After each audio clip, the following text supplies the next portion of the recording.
Hello. What's up this afternoon, everyone? Welcome. Fine Tuesday to you all. Good to see you. What is up, Sir Roberts, Nalakilla, Mr. Stevel, BG Stilts, Kingo Sharks, Lucid. How is everyone doing today? Happy New Week to you. Good to see everyone. And today, we're playing some Historic. I mean, we have an unwritten rule on the stream that anytime a deck with Mana Tithe gets posted somewhere, we gotta try it. And this one is not just a Mana Tithe list. This is a pretty unique Mana Tithe list. This is Mana Tithe. Hey, what's up, Jable McBooties? Good to see ya. Guanji, Vel, Canalicula again. Doretti Spaghetti. Welcome, Winzo. Good to see ya. This deck is really unique. I don't know if it's good, but it's Mana Tithe plus Selesnya Uprising plus Outlaw's Merriment. All these weird 4-drops. Teo, which I don't even know what this card does or why it's in our deck. Sarah the Benevolent. So this is a weird deck. No idea if it's gonna work, but we're gonna try it and we're gonna see how many times we can get people with Mana Tithe, which is the whole point of this anyway. I mean, we just want to get people with the Mana Tithes. Finally got the snow that's been teasing us all month. Oh my god. Oh, Bear loves the snow, but he makes shoveling next to impossible. And I have a big driveway. Oh my goodness. I almost did not survive the shoveling in the driveway. I think I'm just gonna have to hire someone to plow it next time. Eep, Eep, welcome to the Fishbowl. Thank you so much for your subscription. Tithing for Mana Tithe. Big scoop share for you. Thank you. Do we have a Mana Tithe counter ready? Sort of. I have one. I don't know. Can I drag it and drop into OBS? Is this going to make OBS? Oh my god, I can. Oh my goodness, I learned something. Pro streamer moves. Boom. Mana Tithe. There it is. Down in the corner, it is ready. It is ready for the first Mana Tithe. All right, so let's do our reminders. Let's talk about this deck. And let's get Mana Tithing. See how many times we can get people. So, we got Stone Rain too. We got it all. We got Mana Tithes. We got Stone Rains. We got Planeswalkers that don't exist. Planeswalkers that no one plays. Enchantments that I forgot actually existed. I've never played a Selesnya Uprising. We'll see. Maybe this deck is the hottest thing in Historic, and we're just gonna crush people. As a backup deck today, I'm intrigued by this White Black Aristocrats deck. We played it once during our viewer battle stream, and it seemed really good, but I felt too bad. It felt too grindy and too powerful to play for viewer battle week, or for viewer battle stream. So as a backup, maybe we do some Abiding Grace Yawgmoth sacrificing if we get tired of Mana Tithing. Not that we're gonna get tired of Mana Tithing. Whoever gets tired of Mana Tithing. So reminders, replay YouTube. That's where you can find all the old streams, including this one in the future. A snowblower is a really good idea. I might have to get a snowblower. Normal YouTube, tons of stuff coming up on there. Shorts tomorrow. We have a special Modern Against Odds. I'm not going to tell you what it is, but if you've been watching the content on the channel over the past week or two, you might have some idea what we're trying to pull off in Modern tomorrow and Against Odds. A reminder that our sponsor today is Card Kingdom, and if you need some magical cards, you can get them over at cardkingdom.com. Even get a goldfish sticker. Just let them know you want one. They're super cool. They'll hook you up for free. Plus, you can get show and tells and vetoes and full art Rowans, whatever you need over at cardkingdom.com/MTG Goldfish. Otherwise, merch page, tokens, t-shirts, playmats. Elf, welcome to the Fishbowl. The counter is back. We're counting up our Mana Tithes today. Thank you for your subscription. Big super cheer for you. Thank you. Oh, Commander Mana Tithes are the best. And Commander, oh my goodness, we've had some really good ones where someone taps out for like a 13 mana X spell and just gets Mana Tithe. It's so hilarious. Merch page, tokens, t-shirts, playmats, gonna always support the stream of the channel and site donations. Always appreciated, never required. $2 or more gets your message read on stream. And let's talk about the wildness of this deck and start playing Magic. Then I do have a question. I gotta know now. I gotta ask you right now. How many of you knew how Moonmist interacted with Flipwalkers? I'm serious. Show of hands. Did you know that all the Flipwalkers were going to die when the Moonmist resolved? Is that like common knowledge? And me, professional streamer, I'm the only one who had no idea that was going to happen. Because that was actually not intentional. I for some reason I actually thought that was gonna work, and I thought I had this brilliant big brain idea that no one had thought of. For some reason, even though it's like kind of obvious, so I was a little bit nervous because I was like, why hasn't anyone done this before? This seems like such a cool idea. Why isn't this like a video that someone's done or a stream someone's done? Well, I'm glad I'm not the only one. It seems like most people knew, but not everyone. Dog a myth. Good to see you. Welcome. I knew there was a reason that the Planeswalkers had to exile themselves themselves to re-enter. Yeah, I kind of just overlooked that. It's relatively common. It is for you, Nietzsche, because you have all the rules knowledge. You're resident rules expert at Goldfish. Anyway, this deck. Check out the video with Moonmist. It was interesting, entertaining, I think, at least. Jeremy, welcome to the Fishbowl. Thank you so much for your subscription. Big soup for you. Thank you. It is gonna be hard to wreck someone in Historic as much as Phil wrecked Crim and Commander. That was a brutal Mana Tithe. Anyway. Our deck today that we're starting with, Mana Tithe land destruction tokens. This deck is a wild pile of Magic cards. We're playing it for, well, one main reason. It's got Mana Tithe, and Mana Tithe is my favorite card to get people with. Just 1 mana white counterspell. No one expects it out of a Boros deck. You get them, it is such a good feeling. One of the best feelings in Magic, right up there with resolving a Blood Moon on turn 2 and watching your opponent scoop and cry. So Mana Tithe is the main reason we're playing this deck, but this deck also intrigues me for other reasons. We got a bunch of ramp because we're trying to play 4-drops early on turn 3, and we have many 4-drops. We have Sarah the Benevolent, our worshipy angel planeswalker, can make a worship emblem. We got Teo, an alchemy card that I honestly don't know what it does, and it probably shouldn't be in the deck, but we can always change that after we play a couple games. We got Chandra, which is a good planeswalker. We got Selesnya Uprising that just makes a 1/1 each turn, and then if we get to 13 permanents, we can sack it for 7 damage. Outlaw's Merriment on our upkeep is gonna at random make some sort of human token that has some sort of weird upside on it, and that's the idea of the deck. Counter your stuff, blow up some lands with Stone Rain, play these weird 4-drops, and hope for the best. And is this deck gonna work? I actually don't know. I actually have no idea if it's gonna work. The way I saw Mana Tithe in the title, and I immediately hopped on, Mana Tithe gets people. Everyone loves a Mana Tithe. If there's not much that the Magic community can agree on. Honestly, it doesn't even matter. You can say, I don't know, Jace is a good planeswalker, and you're going to find someone who disagrees with that. They're in every, oh my God, Arena. All right, let's see if we can navigate the Arena interface. Events, wait, no, play. Why do I gotta click on 3 different plays? Arena. Historic, no, not best of 1. Okay, ranked, historic, best of 3. And now for the Where's Waldo of finding where this deck might be, hey, there we go. Waldo has been found. Okay, we did it. We successfully joined a game on Arena. There's not much that the Magic community can agree on, but I think that Mana Tithe might be the one thing. Everyone seems to love Mana Tithe. Who doesn't love getting an opponent with a card that no one expects? Caleb G ran the numbers and he had an absurd win rate with Mana Tithe and Vintage Cube.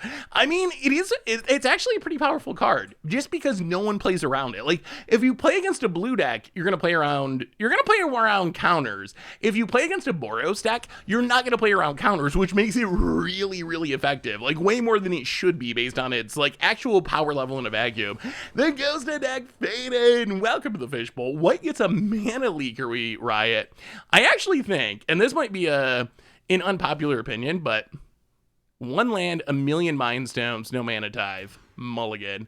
Ooh, 3 lands, stone. Okay, all right, we make do with this. Well, Mindstone to the bottom. This might be an unpopular opinion, but I actually think that white should probably get more counter spells. If Wizard, okay, here's my little rant. If Wizards is gonna say, well, we gotta give black enchantment destruction because not enough colors have it and we need to balance it, why is blue the only color that gets counter spells? Why is it's the only color that consistently gets counter spells? I think that white should get more counter spells. They don't have to be good counters. They can be soft counters. They can be memory lapse, put it on top of your deck, or Mana Tithe style counters. But I actually think that probably more colors should be able to interact on the stack. And I think white is the obvious choice. So yeah, they should be soft. They should be soft counters. I don't think we want white counter spell, but I do think white should have more soft counters. I think that's something Wizards should look into. Taxi style. And it even feels like pretty white. Like taxi counters feel pretty white. Well, I guess we're stone raining. So this is a Niv deck. Oh my God. What color? It probably doesn't even matter. Let's get the blue mana. Boom. We need a stone rain counter, apparently. Stone rain them about it. What's the difference between tax and a counter unless you pay more? Ugh. I wish we had a 4-drop here. A 4-drop would be pretty nice. Don't play this on white. Pass the turn. Leave up 1,000,000 helixes and some Mana Tithes. Oh, we have so many 4-drops in this deck. We need any 4-drop. Any 4-drop at all. Getting a Nib with a Mana Tithe would be good. Well, okay. I mean, I guess we can start making Kessler Veil tokens, doing it that way. We are token deck. The best way to use Stone Rain in Historic is with Geist Channeler to make it cost 1 and then Galvanic Iterations. Ooh. I have never played a Geist Channeler. I have not played a single Geist Channeler deck ever, but that actually sounds really sweet. Ooh, let me see Labrador. Modern Budget Reanimator. Ooh. Well, hit you for 1. Play the Mind Stone. Pass the turn. I mean, we're going to Mana Tithe the first thing we get to Mana Tithe. Doesn't even really matter what it is. Ooh, that's spicy. Piru. I have not played a Piru deck. When it dies, 7 damage. Ooh. Wait, but, hang on. Oh, that doesn't work with Vengeance, though, does it? It works with Footsteps to the Goryo. That's actually pretty cute with Footsteps. I like the Footsteps plan. It is kind of non-bowy with Goryo's Vengeance. That looks sweet, Labrador. I like it. Well, up the counter. Boom. Mana Tithe 1. Now I gotta actually type this in there, don't I? Hang on. Wait. We need to add text.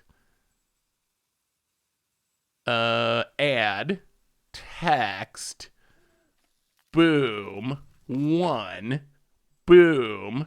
Move it down. All right. Now we have officially Mana Tithe. It doesn't count as a Mana Tithe until the counter goes up.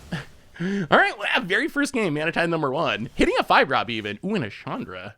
All right. I'll play the Chandra. Take it up. Ping ya. Yeah. Play a Pathway. Hit ya. Opponent down to 12. Can we overcome? Opponent adapts. No Niv. A Mana Tithe emote would be... Do we have a Mana Tithe emote? I almost feel like we did this before we made one, but now I can't think of what it is. Aww. Apparently not. Oh, wait. Hang on. Aw, all right. Yeah, all right. We gotta make an emote. We need a emote for it. Which spark? D spark. Opponent territorial Kavu. That's a big one. All right. Things have taken a turn for the worse. Opponent plays a land. Oh. All right. Something good. The Uprising, eh? Opponent's at 14. This thing's huge, though. You know what? All right, play it. Boom. Uprising. There it is. When are we making a modern deck with a Johnny Vengeance? Ooh, that would be fun. It's been a while since I've seen a Johnny's Vengeance deck. It is a sweet Planeswalker. It really is. We will not attack into the 5/5. We will make a 1/1. I'm glad they have a number on here. I was about to start counting permanents, but Uprising lets you know, apparently. Why is there no intangible virtue in this deck? I mean, maybe it'd be worth it. Maybe we make enough tokens. We might need to be more token focused. Like, our tokens come pretty late in the game. They're all on, like, 4 mana plays or Castle Arden Veils. So that makes me a little bit nervous about it. But maybe it would be worth considering still. Is Virtue in Historic? That's a good question. I feel like, is it? Is it not? Actually, it's hard to keep track of what's in Historic at this point. There's cards come and go so quickly in Historic that who knows. Hey, what's up, Aussie Dave? How are you? Well, there's the Niv. Okay. Not looking good. Crosses, oh my god, Prismari Command. Okay, that's a draw. 1,000,000. All right, what possible way can we win this game? Untap land down to 12. Kavu. Well, Helix your face down to 9. Play a land. Oh! 10, 11, 12. Okay. Past the... actually... Alright, he licks your face. Past the turn. I don't think it's gonna work. If we could have gotten to 13 permanents, that could have worked. That could actually work. Gilded Jake, welcome to the fishbowl. First time sub. Thank you for your subscription. Big soup cheer for you. Thank you, thank you, thank you. Deafening Clarion. Well, now we're infinite away. Yeah. Oh, so is the Selesnya Uprising bad? It might be bad. Opponent hits us. We were still one short, I think, even with the token. No, I think we were one short either way, because we were at 10. We're at 8 now. Our opponent just killed 2 tokens. So we were at 10. We'd go up to 11. The token would be 12, but we'd still be one short of 13. So I don't think we could have... Oh my god. Huh. Is the Selesnya Uprising good or not? Does Mana... No, you can't Mana Tithe your own spell. That doesn't count. That's cheating. Cheating. Why is there Hectos in this deck? You never know. Platinum Mythic rank player. You never know with Platinum Mythic rank player what they're going to play. Uprising isn't great in limited. Yeah, I can see it being pretty good in limited. This is historic, though. Historic might be another realm. Well, what is this plains? Teo Aegeus Adept. 4 mana, +1, up to 1 target creature's base power perpetually becomes equal to its toughness. Why? We have no creatures. We have, like, literally... We have 0 creatures, okay. -2, conjure a lumbering light shield onto the battlefield. -6, you get an emblem at the beginning of your end step, reanimate a white creature. Why? Who? Why? Hey, what's up, Birds? How are you?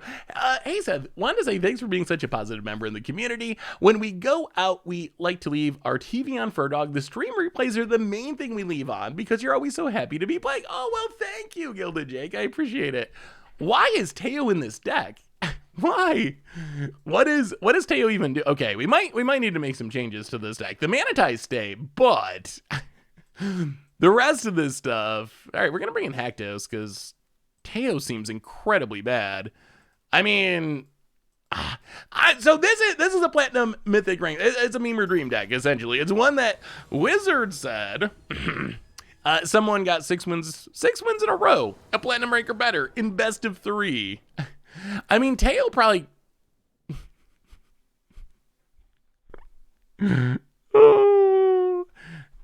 Mystical Archive Tribal here. I mean, so this hand would be good at upping our Mana Tithe count. I do not know if it's bad at winning or good at winning.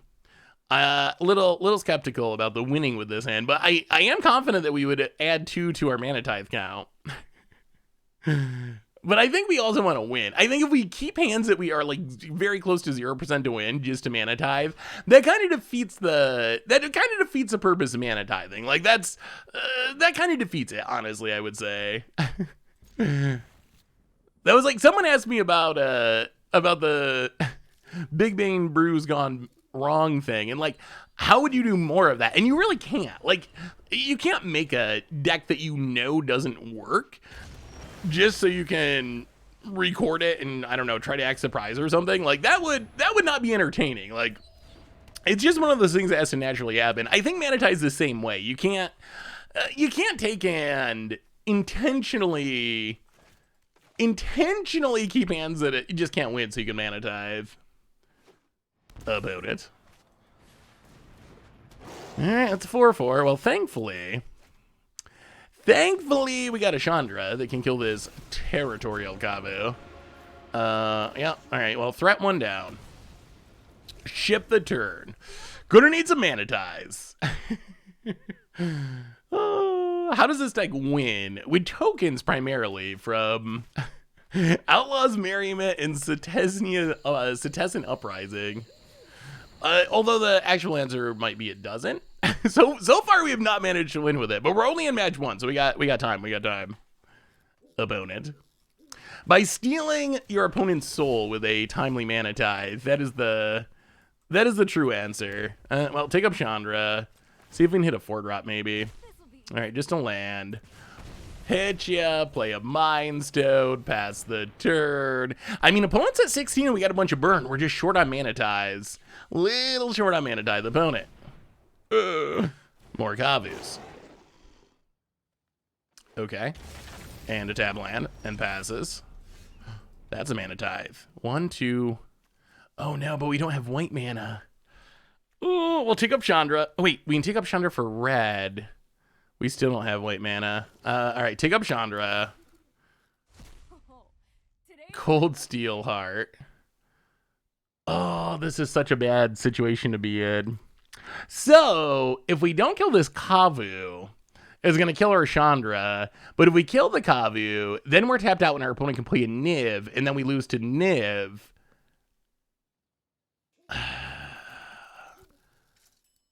I don't know what to do here. I mean, I guess the Kavu lives for a turn.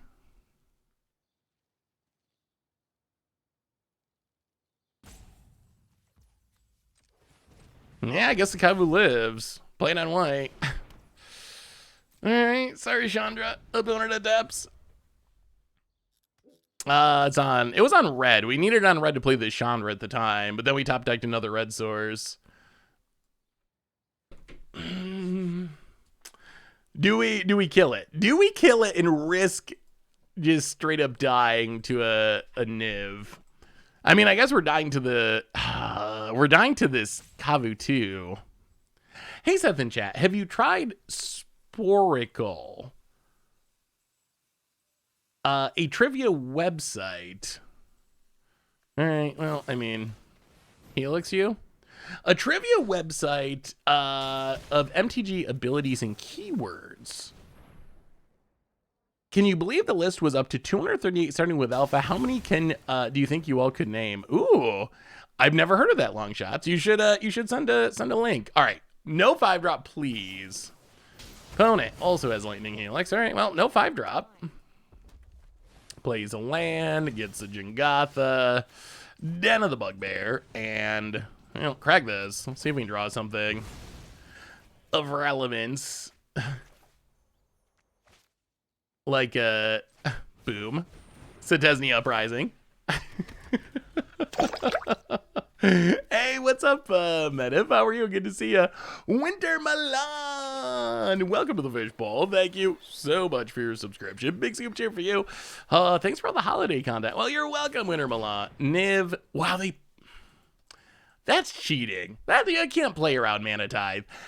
Playing around counters against your Boros opponent. That is unfair. That is straight up unfair. Opponent draws a few million cards. Yeah. Oh no. Oh no. And discards the hand size. I mean, Hectos doesn't beat this Niv on none of this. Yeah, we're super dead. Hectos. Added to the 4-drop pile. Make it dork. 11. Oh, we're getting close. Yeah, learning defeats the whole purpose of Mana Tithe. You're just supposed to randomly run your spells into it. About it. Hey, Seth, was just watching the podcast. I would Tomer, Explorer Scope is nice. Oh my goodness. Really? All right, chat, what do you think of Explorer Scope in Commander? If you don't know Explorer Scope, 1 to cast, 1 to equip. When you attack, reveal the top card of your library. If it's a land, you get to put it on the battlefield. I feel like it's really bad. Tomer loved it. Oh, God. Hectos. All right. Spins into a 3. Opponent has Deafening Clarion. Oh, I mean, okay, so here's a question. Let's say you're playing a landfall deck. Would you play it in a landfall deck? I honestly don't know if I play it in a deck that actually cared about it. Like, I'm not sure I would play it in a landfall deck where the landfall trigger actually adds a lot of value. I feel like it just doesn't, it's not impactful enough in my opinion. Like, I don't know. I mean, to me, it feels like it just doesn't impact the game enough. Not that this isn't like don't play cards. Play the cards you want to. That's what Commander is about. But for me, even if I build a landfall deck, that's not a card I usually end up putting into it. Yeah, for 1 more mana, you can get like Sword of the Anubis. And for 1 more mana, you can get Sword of Hearth and Home that just like tutors up a land. There's no like 50-50 shot of like hitting it or anything. Like you just automatically know you get to tutor out a basic. Ooh, okay. Outlaws Merriment. No Mana Tithe. That's fine. Opponent. Uh-oh, is it? Is it Delvers? Well, let's scry. Definitely do not need the land. I mean, I can see an argument in budget, because it is really cheap. Dude, Delphi Guru 2021. Welcome to the Fishbowl. Thank you so much for your subscription. Big super All right, chat. Convince me why this should be in the deck. Convince me why, after we finish this match, that I should not go cut Teo. Is there any even possible argument for Teo being a card we want in this deck? With no creatures. So all this can do is conjure Lumbering Light Shields, and then if they both live another turn, make it so it can attack and grow its power. Is there any possible justification? What do we replace it with? Literally anything. More Chandras, cheap removal. We don't have cheap removal really. We have Mana Tithe that's our cheap removal, but like Unholy Heat maybe. Card draw. Some way to draw more Magic the Gathering cards. Our opponent leaving up this mana is a bit concerning. Well, Castle Ardenvale. Deafening Clarion? Please just die? Opponent. We do not have a Mana Tithe to fight back. All right, gonna bounce the Dragon Rage Channeler. That's fine. I mean, Sarah, I think, is actually a good card. Although, at the same time...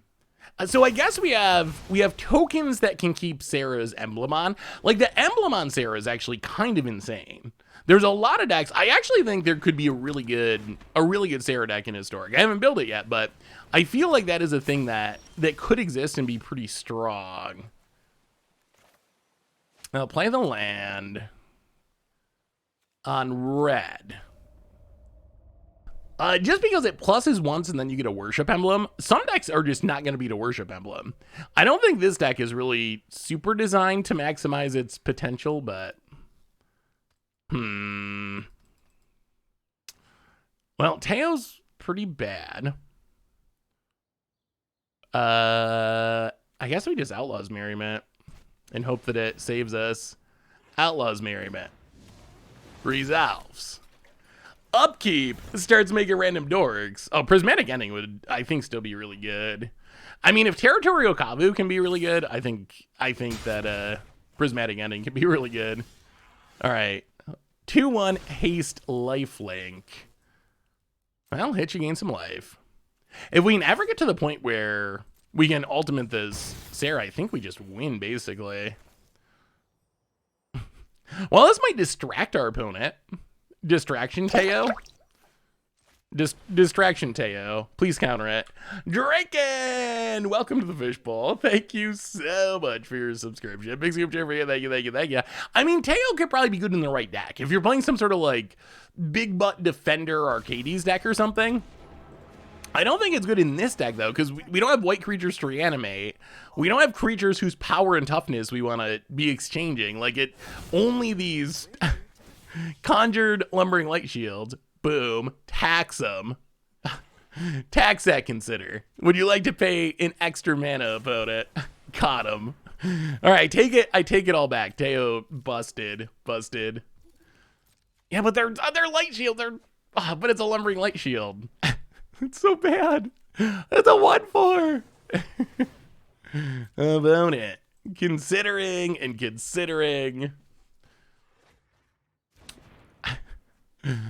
I mean, we probably have protection from. Is Hectos protection or Hexproof? We might have protection from it anyway. Opponent ops. Gonna do some Dragon Raging.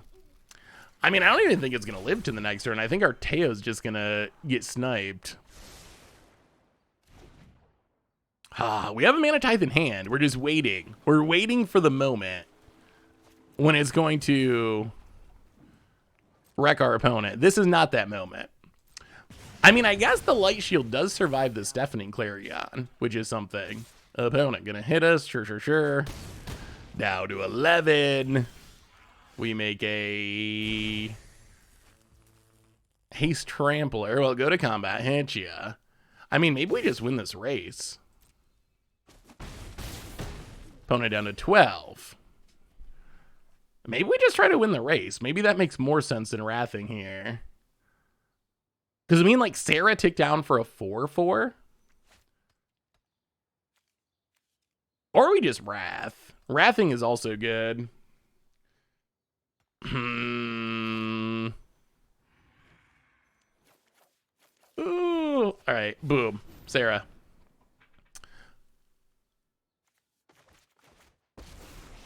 Make a Sarah Angel. Literal Sarah Angel. Pass the turn. Opponent has Unholy Heat. Opponent stuff is also cheap that is really difficult to Mana Tithe. Well, that's kind of a blowout. Opponent taps. What if you blast Teo with literally anything? Divine Visitation would be kind of funny. Upgrading the tokens would actually be pretty cute. Opponent trying to figure out if they're winning the race. Plays around Mana Tithe again somehow. What is it with everyone playing around Mana Tithe? Come on. Do they just know it? I've noticed when I play Modern, people play around Blood Moon because they expect me to be playing the Blood Moon. Is that happening now in Historic? Actually, I guess we yeah, we probably want to gain the actually, that's fine. Take up Sarah, hit our opponent. Or our opponent just randomly playing around the possibility of me having Mana Tithe, just based on the username. Sweep the board. Lumbering Light Shield, proving its power. About it. Come on, we need to take up this Mana Tithe counter. It's been too long. Expressive Iteration. Oh, this could be a turn. This could be a turn where we get to Mana Tithe. This might be the one. Opponent gets a card, gets another card. Like land. Ugh. All right, I was hoping for like land Arclight Phoenix, Mana Tithe, but Dragon Rage Channeler. Sure. About it. Passes. Lifelinker.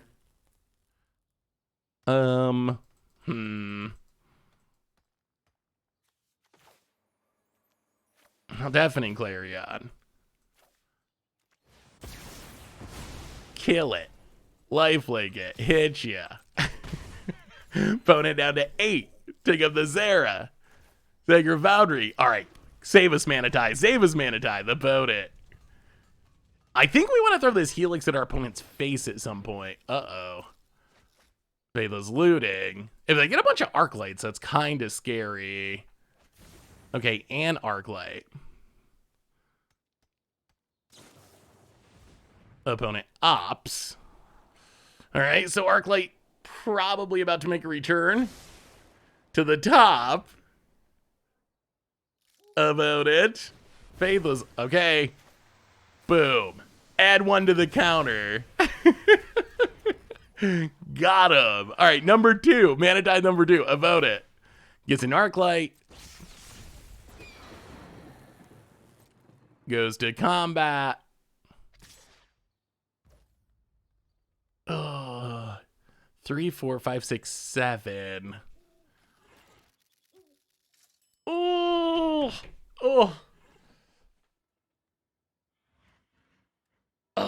What is our best path forward here?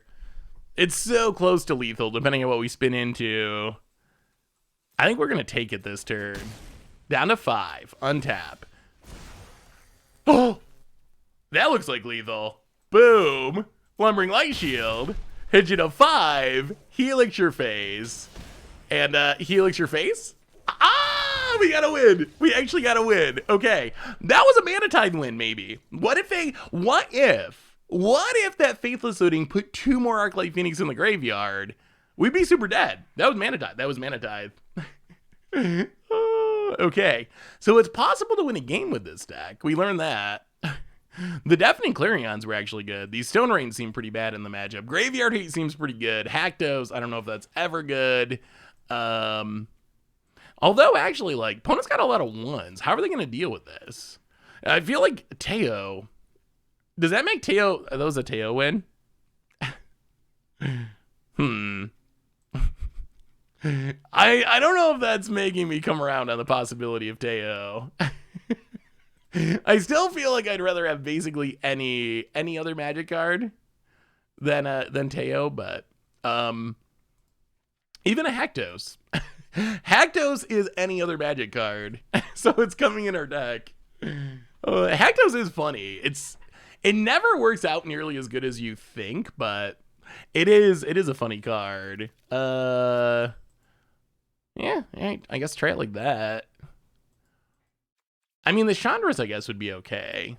They're slow, but they are wrathy, and they do exile. So if we rest in peace, we just got to kill dorks and we win. You know what? Let's go up Wrath of God, run it like that.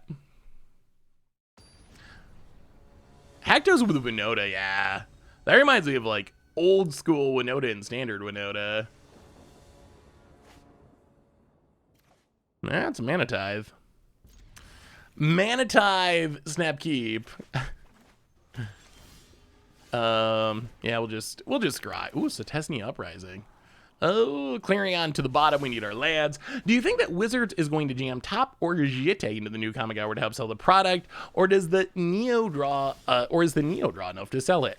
Ooh, that's a good question. I would lean towards no. I don't think they would put literal Top or literal Jitte into standard, or into modern for that matter. Dark Confidant, welcome to the Fishbowl. Thank you so much for your subscription. Or Pioneer Historic, a new version of it, a reference to it, that definitely seems possible. I could certainly see like Neo Jitte or something, but just the original, I think there's zero chance they put those cards into standard.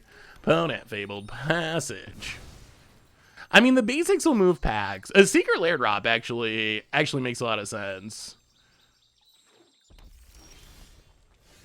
Chandra. Well, Mind Stone. Cold Steelheart. Please don't kill us. Red. And we'll put it on white. All right. Well, we've played a bunch of Mana Rocks. Powex, welcome to the Fishbowl. Thank you so much for your subscription. Big soup for you. Thank you. Opponent hasn't played any creatures yet, which is nice. Opponent. What do you think is Selesnya Uprising? Is there any way to make this card good? Uh-oh. Are we about to get phoenixed? Oh, Faithless Looting exists. Why are we not playing Faithless Looting in our deck? Wrath of God. Well, Chandra. Tick it up. Cannot hit lands. There goes a Mind Stone. Boom. 18. Go. Mana Tithe ready. Spoilers start a week from Thursday. Is the official restart of spoilers.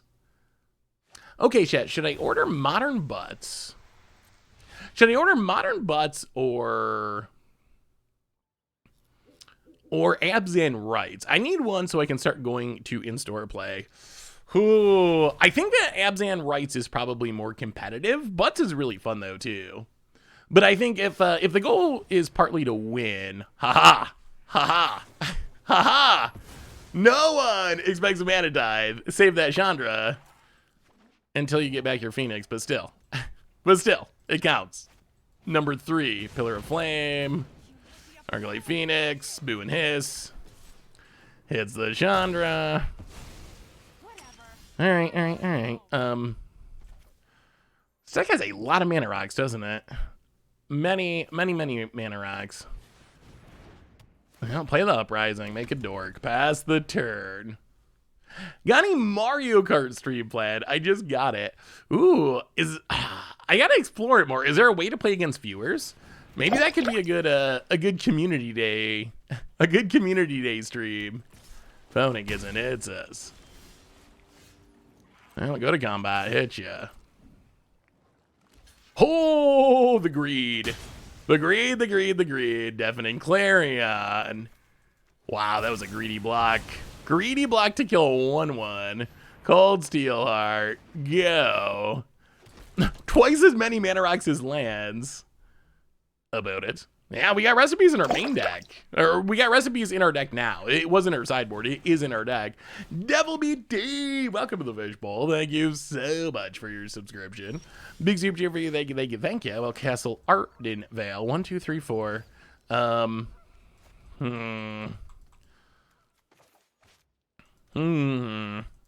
is a problem. And the Arclight's gonna come back. Well, Chandra, please don't counter it. This card is so slow. Oh. Okay, sure. Pass the turn. No attacks. So it's been 4 mana, make 2 1/1 so far. Wow, that is the slowest card I've ever experienced. I've been playing Classic Affinity in Modern, which is as a pretty budget deck. It has been a lot of fun and pretty competitive. I think it utilizes Urza Saga better than maybe any other Modern deck. Yeah, Affinity is a really good budget deck. That's I think a very competitive budget option. Plus, it is an insane Urza Saga deck. Opponent doing their thing, growing their dorks. Another Arclight. Yeah, this looks like death. Well, it seems like our opponent's 4-drop might be more powerful than ours. Selesnya Uprising. Maybe the problem is Selesnya Uprising is bad and we need more Teos. Maybe that's the issue. Maybe we just need all the Teos. I believe we are literally dead now. Double Arclight, 12, 18. Oh, we're super dead. Way more dead than. Yeah. Well, Ebriel Blazer. Seth, have you checked out Inscription yet? It scratches a similar itch to Magic, and it's very good. I haven't even heard of Inscription. What is Inscription? Welcome to the Fishbowl, by the way. Thank you for your subscription. Big super cheer for you. Thank ya. I got pushed over the hump to playing more Moto because of your videos and articles. Penny Dreadful is a Brewer's Paradise. Yeah, that's a really cool format. Like, you can play it for free on Moto.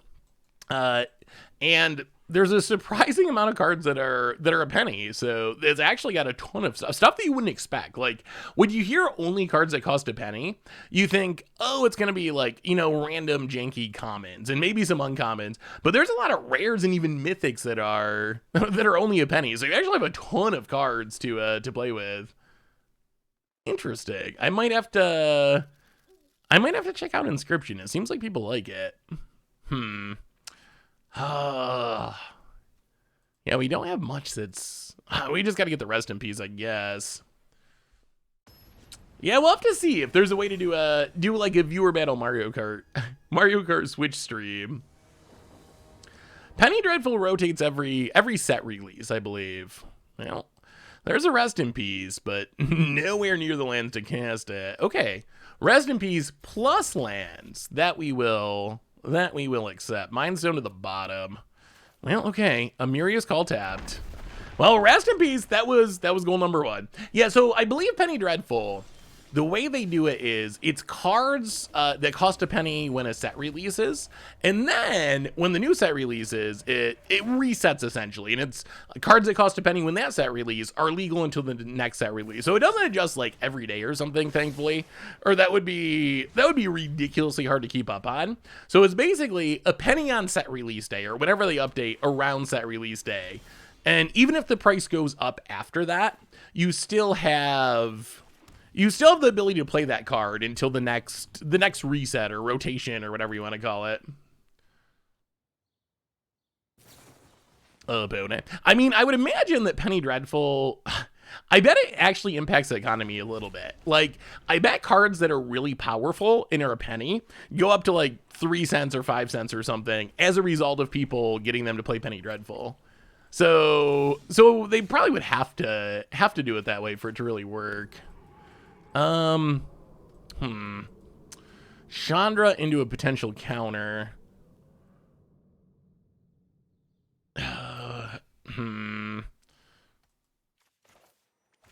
Maybe we just play it. Like, what's the worst that can happen? All right, Chandra down. Tig it up. You wanna go, tough guy? This does mean we're not going to have Mana Tithe available. Ooh, we would actually like to draw on that. All right, opponent down to 18. Untaps. And what do you got? Blue mana. And Crackles. Crackles McGee. Sure. I mean, Chandra answers that. Kill the Crackles. Cold Steelheart. On white. Pass the turn. Leave up our Mana Tithe. See if we can add one to the counter. Voted. Have you seen the leaked Black Dragon Spirit? It's very spicy. I did. We'll talk about it in a minute. After we give everyone fair warning, opponent. It is a pretty interesting looking card. Unholy, so our Chandra dies anyway. Boo and hiss, okay. Opponent ops. To the bottom. Oh, we need a threat. We need a Teo. We need a Teo. More helixes. Oh, pass the turn. Opponent, many Magic the Gathering cards in hand. Opponent. What seems pretty broken with clones? Oh my god, even more Crackling Drakes. Oh, okay. Opponent's doing a good job of drawing their threats that don't actually care about the graveyard. Opponent misses. Oh no.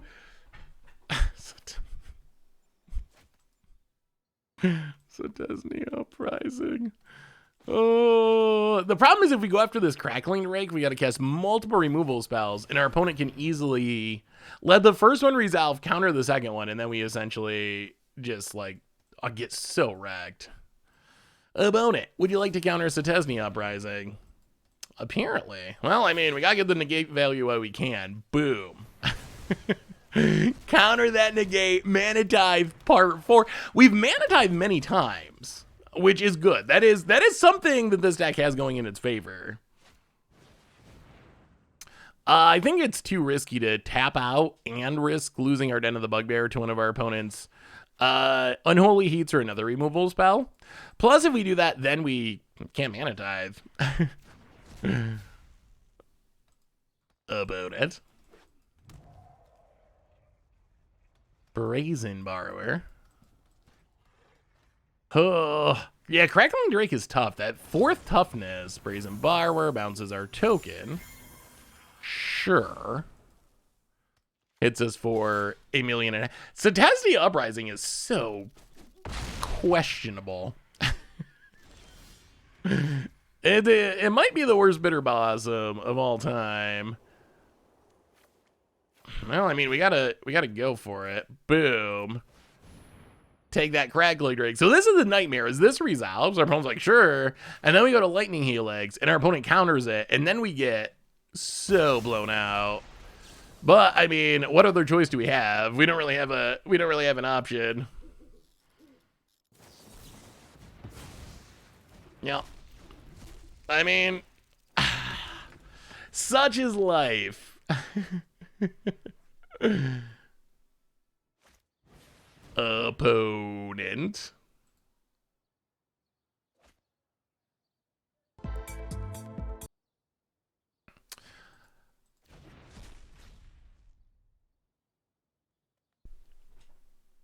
Here is Aaliyah Entrazi's Selesnya Uprising deck. Oh, that's standard. Standard, I mean, I'm sure that there's a way in like a sacrifice deck in standard that you can make it okay, but it's just like playing this as your finisher, it seems incredibly slow. Like that's kind of the issue we're running into is like, this is supposed to be just like, hey, play this and it's going to make tokens and close out the games. But it seems like it just does not do enough quick enough. It seems like it just does not do enough quick enough for it to actually matter. Like it costs 4 mana to come down, and then it takes 3 turns later, you've made 3 1/1s. That is just incredibly slow. Should have played Helix first. Why play the Helix first? Oh, to try to gain life? Yeah, I mean, I guess. I mean, that might technically be correct. Although I think when it comes down to it, let's do one more and then we're gonna change this deck. I think when it comes down to it, like if the Drake lives, we're just dead, and 3 life is not super relevant. Like we're taking infinite from the Drake, so I think it's either the Drake dies and we got a shot, or the Drake lives and we got no shot. Yeah, well, we'll see. Let's do one more match with it unchanged. I still wonder, we talk about this all the time, but how in the world does Platinum Mythic Ring player pull this off? I'm still very skeptical. I'm still skeptical. I want to see the run. Post it on your Twitch, Watsy. I want to see the 6-0 run with Selesnya Uprising Mana Tithe, that deck in Historic, Platinum Ranker better. All right, Territory Kavu. That's a big one. How about this matchup again? Seems to be a lot of Niv players at the moment. I'll hit ya. I mean, we got to get rid of this Kavu, so Deafening Clarion, kill the Kavu.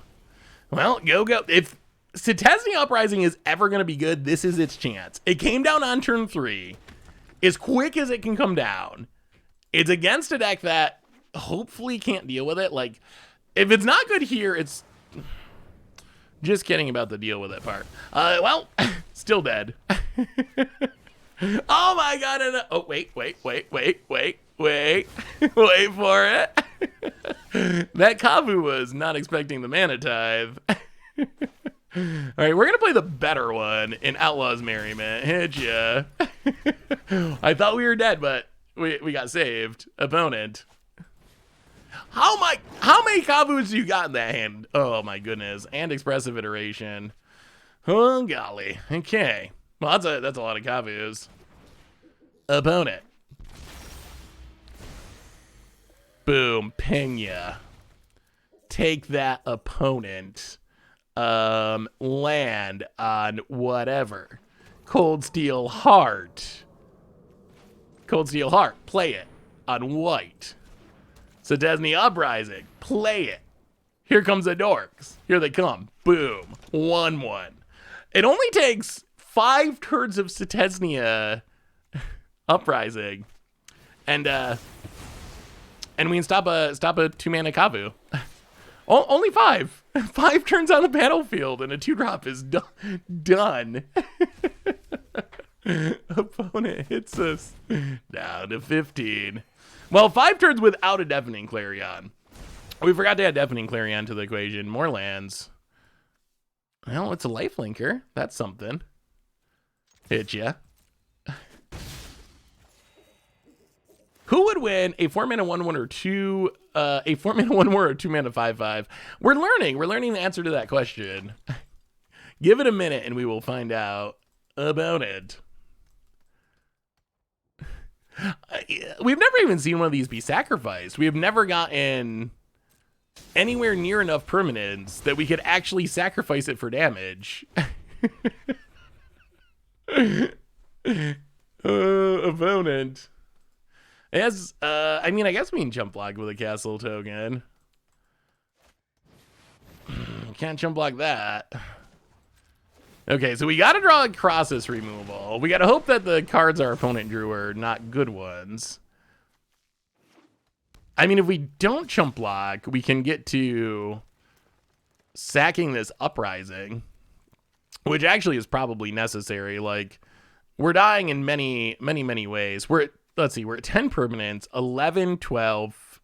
Well, I guess we can chump and still do it. We go to 9, 10, 11, 12, 13. 10, 11, 12, 13. All right. Well, we will block. We make a lifelinker. We draw a Mind Stone. So we have 10 permanents, 11 permanents, 12 permanents.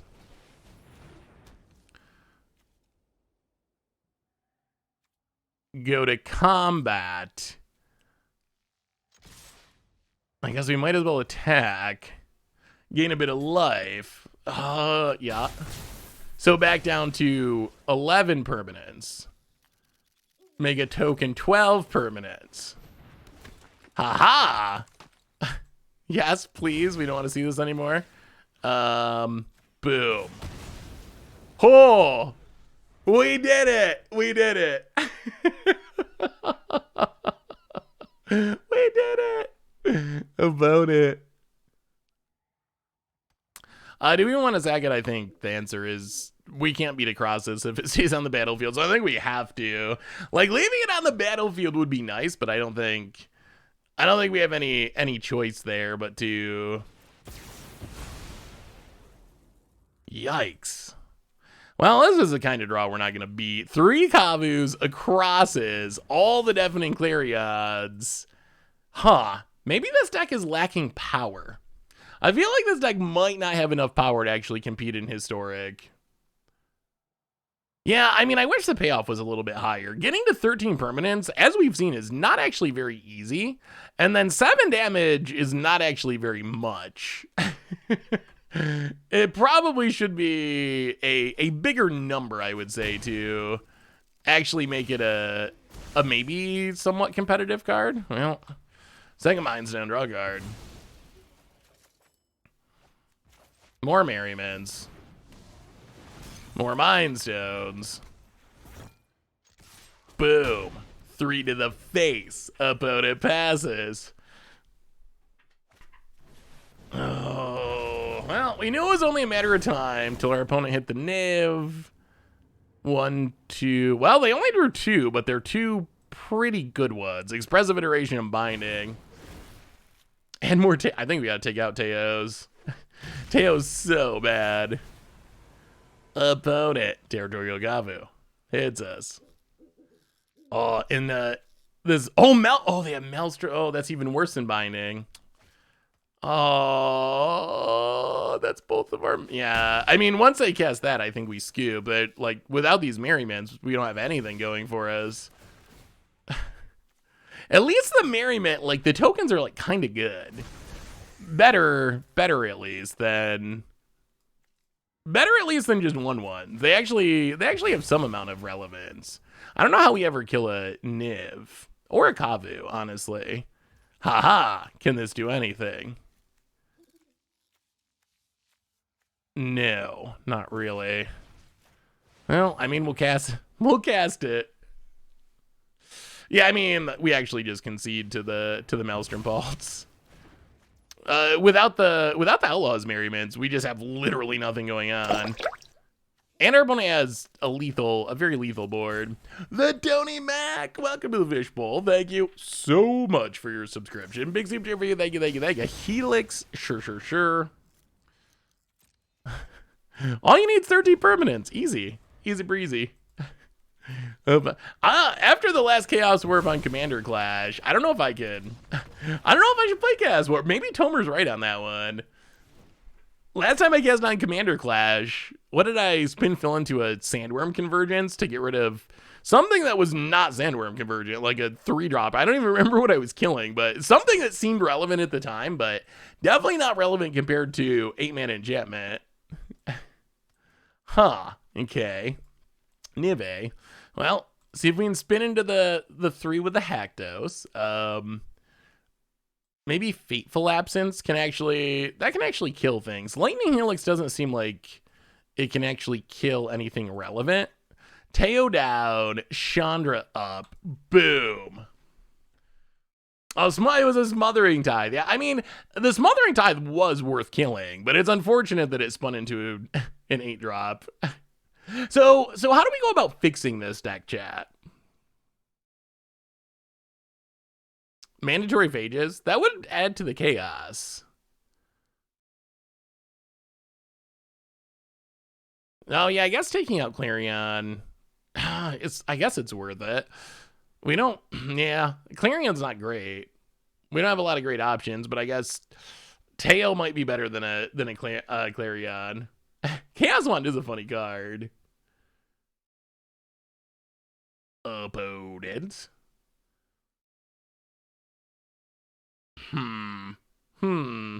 Busted Dragon that kills lands. I mean, I guess you can just throw strong cards in it. The dragon is strong, but it doesn't really do anything with the deck. Transmogrify Seer Emissary is just already a deck, though. Like, that's already a thing that exists. All right, go Haktos. Mana Tithe you, Stone Rain you, Haktos you. I mean, that's assuming we draw lands, but this might be the nut draw. This might be the nut draw for the deck. Castle Ardenvale, go. Opponent. Well, land, go. So next turn we get to Stone Rain, and then we're a land away from Haktos. Haktos could be good. Oh, that's a land. All right, land on red. Stone Rain you. Hit your Triome. All right, go Haktos.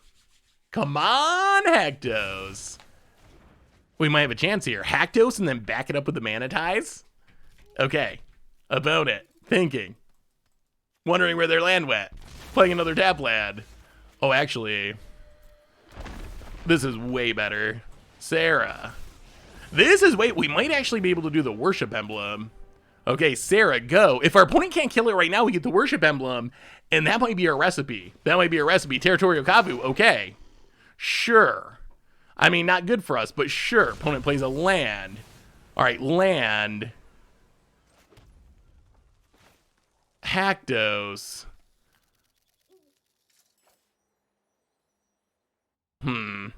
These colors are tough. Actually, yeah, play Haktos.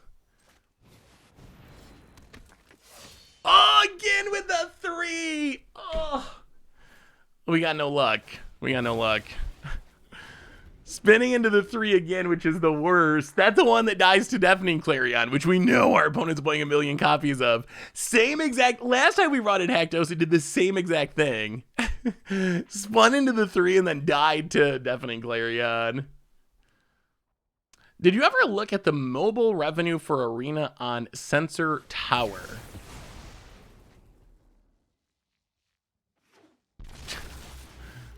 I mean, I'm not saying this deck's good, but I also think that it's kind of cursed. I didn't know that was a thing. What is the revenue for Arena on Sensor Tower?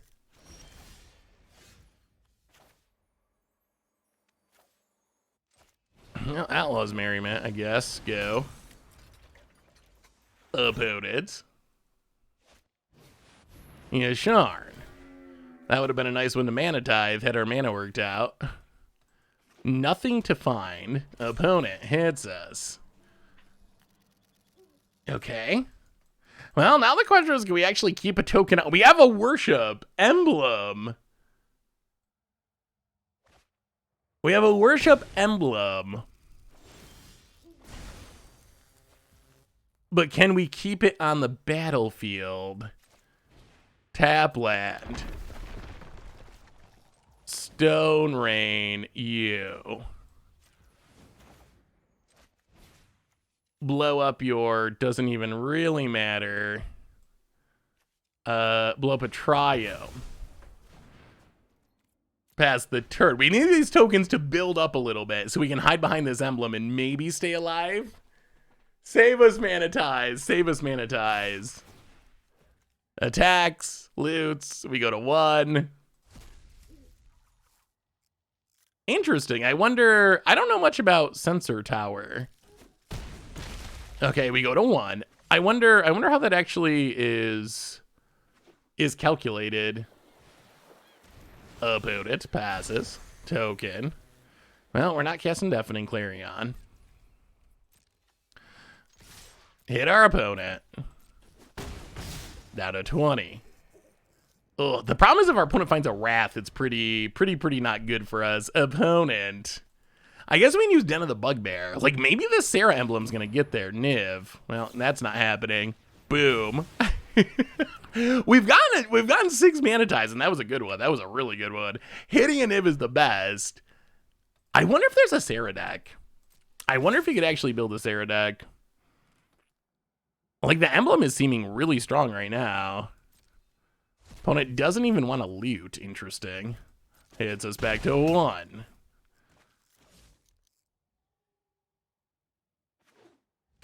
Ooh, land. Well, go to combat. Hit ya. Down to 13. Is this gonna work? Is this Sarah emblem just gonna carry all the way? Yeah, I feel like Sarah could. I mean, it only has to plus once. Only once.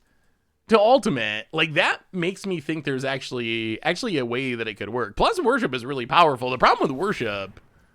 Oh, opponent played around it. The problem with worship is not that worship isn't strong enough. The problem with worship is people kill it. But an emblem is, like, unkillable.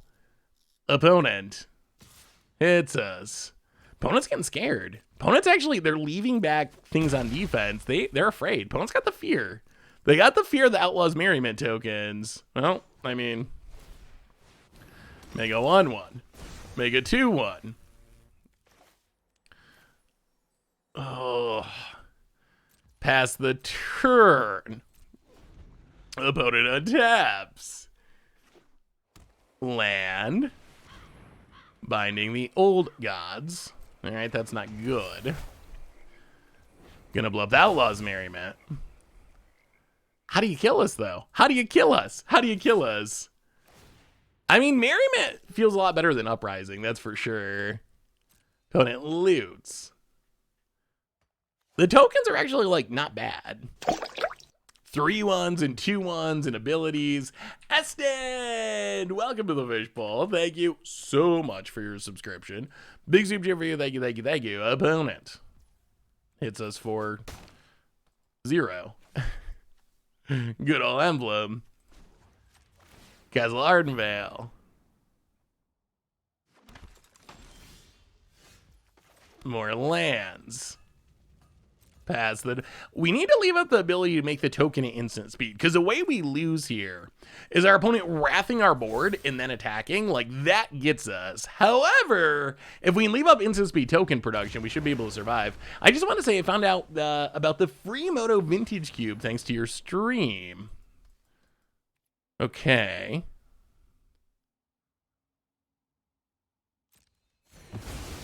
Opponent wraths the board.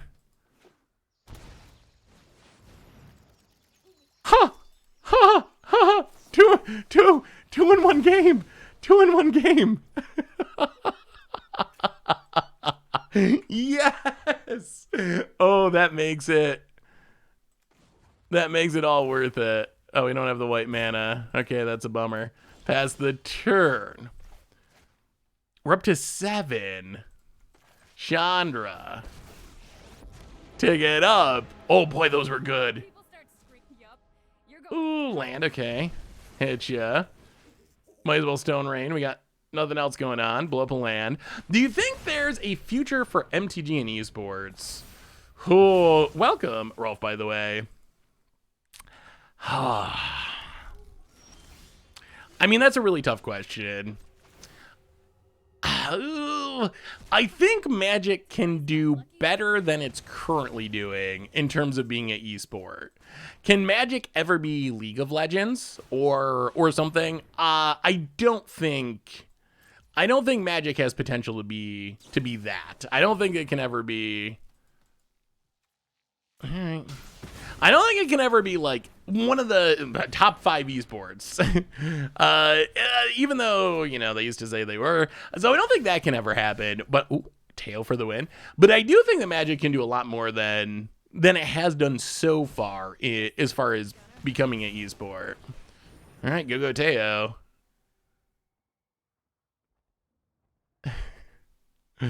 Let's lumber up a light shield.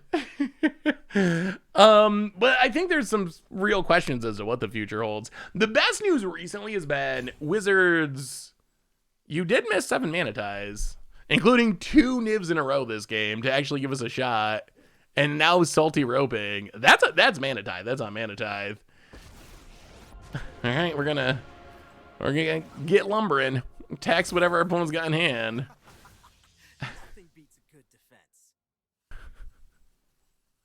I mean, so maybe, okay, I think the synergy is, I think I figured it out. The idea of Teo is Teo gets Lumbering Light Shields. Lumbering Light Shields. Lumbering Light Shields tax our opponent, which then makes it more likely that our Mana Tithes are actually going to be good. I think that's the idea. I think we figured out why Teo is actually insane in this deck. We broke it. Territorial Kavu, sure. I know we could have won there. I know we could have ultimate the Chandran one. But I kind of want to win without that. Oh, come on now. All right, well now I guess we're going to win with it. Well, opponent's going to draw a card. Opponent just doesn't care. Opponent's done. That is the power of Mana Tithe. Mana Tithe, it's psychological warfare. It really is. The psychological warfare, it takes away your opponent's will to live, their will to play Magic. And that is the true power of it. Like, that win, I think it was because we threw our opponent off their game with the Mana Tithes. They play their Niv, it gets Mana Tithe. A few turns later, they play their Niv, it gets Mana Tithe. That threw them off their game for the rest of that match. So that is the power. It's better than it looks. It's not just a spell going to the graveyard. It's the fact that you're thinking about it the whole game. It's the fact that your opponent just got you with this pretty underpowered card. So yeah, that was that was a great example of why I love Mana Tithe. I mean, so Teo technically did win. Contributed to winning the game. Like, really what won us that game was Sarah and the Sarah emblem. The Sarah emblem, I do love Mana Tithe. Mana Tithe is on my show. I'm gonna have to do like a 10 favorite card thing at some point, because everyone knows that like Blood Moon and Pandermonicon are on the top. The cards that come after that though might be even more interesting, and I think that Mana Tithe is probably somewhere on that list. Oh, check out Mana Tithe. Or take out Clarion. Yeah, I mean, we can. The problem is our replacements are pretty sketchy. I mean, I guess Lightning Helix is probably technically better. We can bring in Wraths. Wraths at least kill the big stuff. Maybe we're a Teo deck, even if we don't want to admit it. Or maybe we just go at Chandra. Look at this curve. Look at these 4-drops. All right, here we go. Update the record. Oh, I mean, the real record is the number of Mana Tithes we cast. As far as wins and losses, though, I think we're 0-2 so far, but it's not pretty. Does spending points help the channel at all, or just keep us watching by making us feel good? So yeah, it's more keep you watching by make you feel good. 2 Mana Tithes and a Stone Rain. All right, we'll keep this. I mean, it's only 0-2, so it's not as terrible as it could be, but it's definitely not good. Opponent. Ooh, Plains. Yeah, let's just play the Scry land. Keep the Chandra. Ideally, and I've been talking about this for like a year, and it hasn't happened yet, but ideally, the channel points would be able to be like traded in to do something cool. That's kind of the idea. Like, you get a bunch of channel points, and then you can use them to highlight messages, like the Ghost of Dak Fane just did. But the idea is kind of, You get a bunch of channel points. Please resolve. Oh, it's gonna resolve.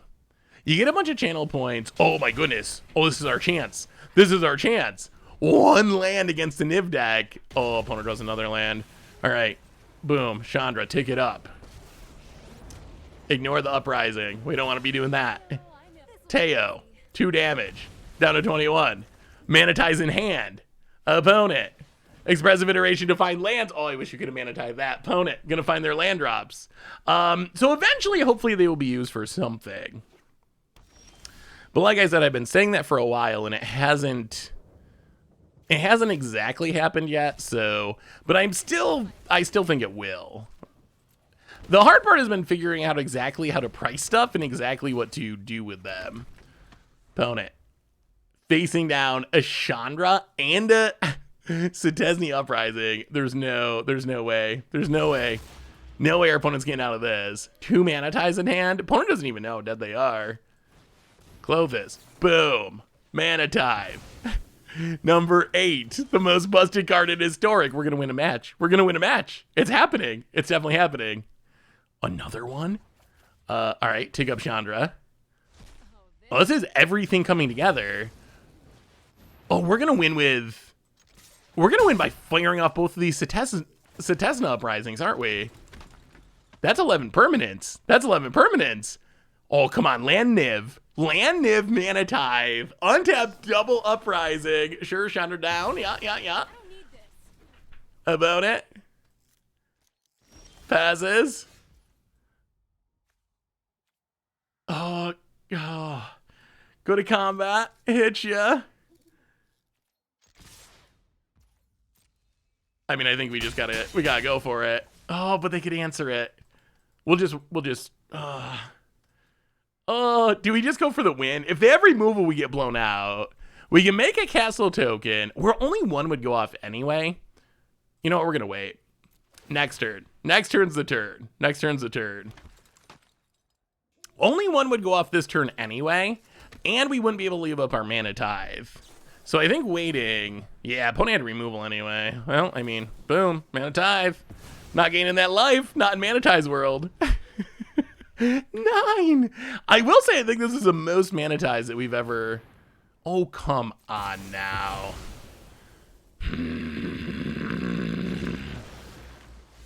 Well, it's another Mana Tithe at least. I think this is the most Mana Tithes that we've made. Opponent. And they both go off. I don't think they would, right? Opponent kills it. Maybe our opponent can get out of this. Oh, come on. Oh, opponent. No. Don't be looking at that other one.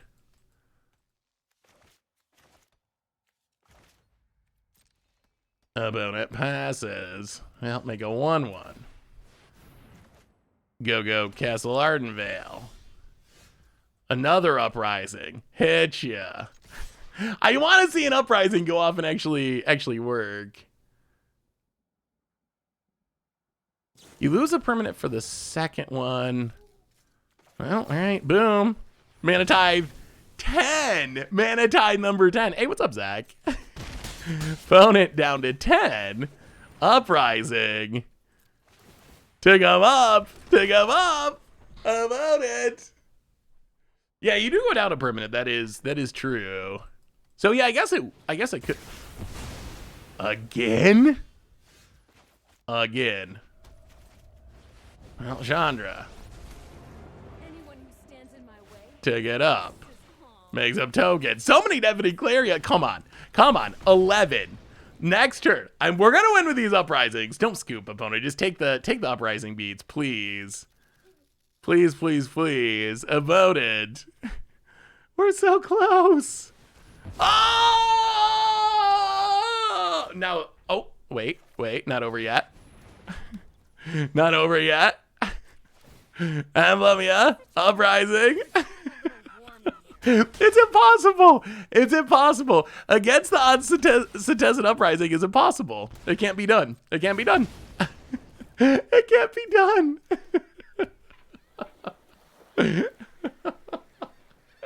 What a game. There's the Niv. Plays around the man. Opponent learned from last game. Opponents probably had this Niv in hand for like 5 turns, but they did not want to get another one. They did not want to get another one. Mana Tithe. They couldn't take it. They couldn't take it. All right, we have 11 permanents. 12 permanents. Pass the turn. 13 permanents. Uprising. Domia. Oh, it happened. It took all 4 uprisings. It took all 4.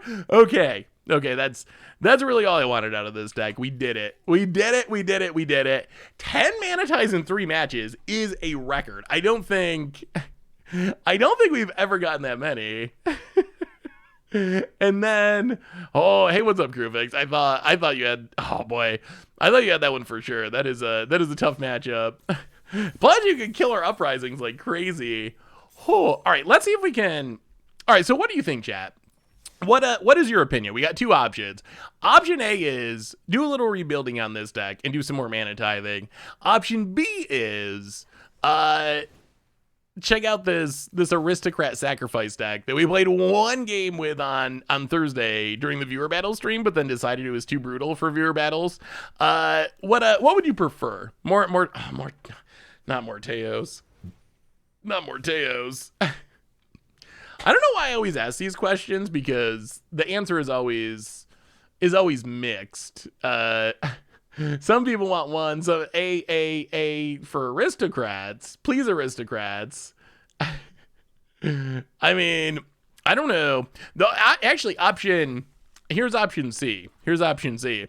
How about this? This is an Abzan deck. What we could do, and I'm not saying this is the right option, but technically, we could just add a playset of Mana Tithes to the Aristocrat deck, and then everyone wins. What do you think of? What do you think of option C? Aristocrats, but with Mana Tithe. All right, does that work for everyone? Can we all come into agreement with adding? Okay, let's do that. Everyone seems to like that idea. All right, what do we cut to add Mana Tithes to the Aristocrat deck? That's the real question.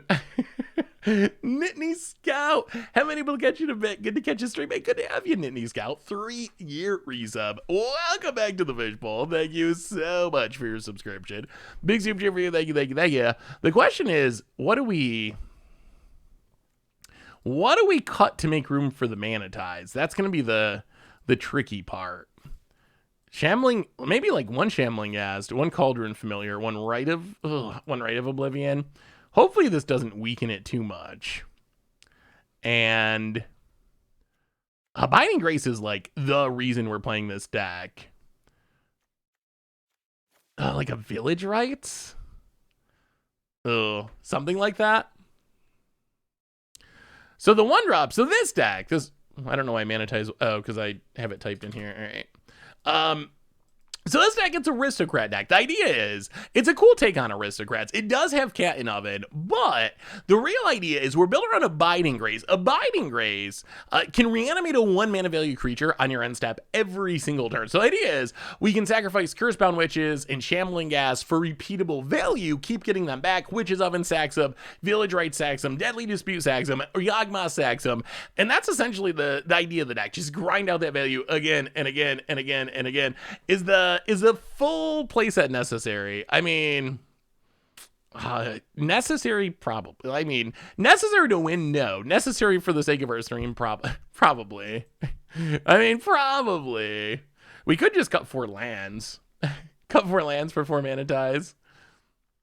Abiding Grace is like a really sweet card. Add back Familiar and Cat and add cut the disputes. But card draw. All right. That probably does make sense. I mean, we need the 1-drops to be able to can we go 20 lands? Is 20 lands just way too greedy? Maybe 20 lands is fine. I could see 20 working. 20 seems possible. Dispute is so good. Sideboard, Esper Sentinels, Thoughtseize, Valentines, Meat Hook Massacres. I mean, we do want to. Actually, what about a squirrel? We can cut a squirrel, maybe. How about that? That seems. Let's try that. Let's try that. If it's a disaster, If it's a disaster, we'll make more changes. Oh no, wait, where'd the deck go? I don't know. Most people only play 17 lands. No, really? 17 is. Oh, Yawgmoth is just so insane.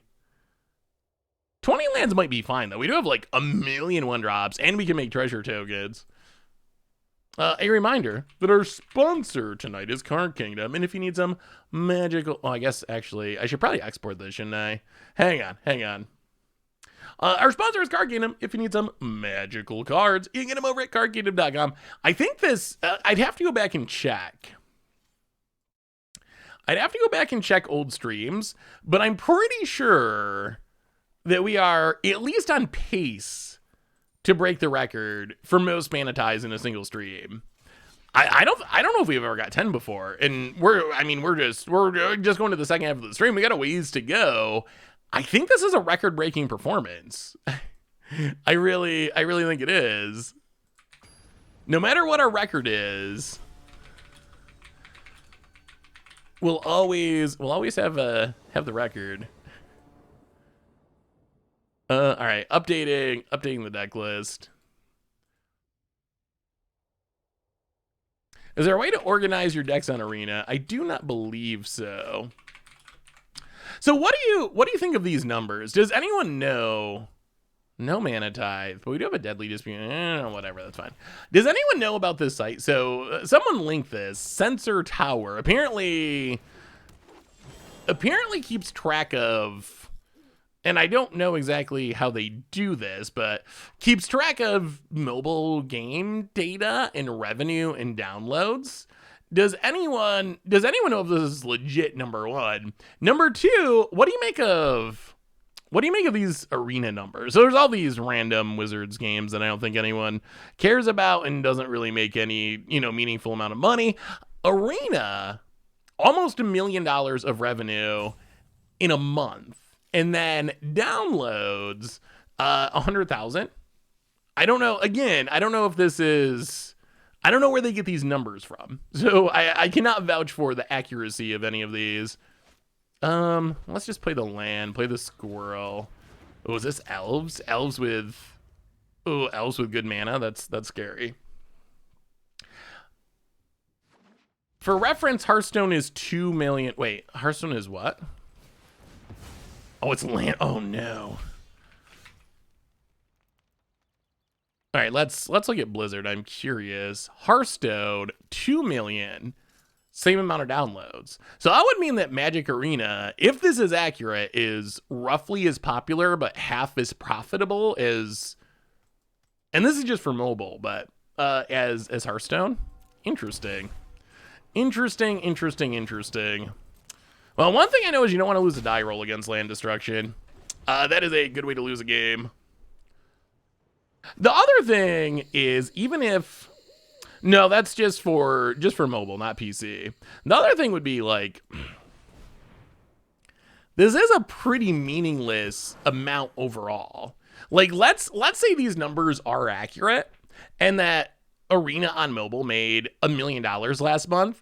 That sounds like a lot to me or you. But when you consider that Wizards or that Magic made almost $1 billion last year, Arena on mobile is like 1%, like a very small number compared to all the other sources of revenue. No, all right, pass the turn. Could use some other 1-drops. Oh God, Gold. Okay, old busty Goldsman Dragon gets in.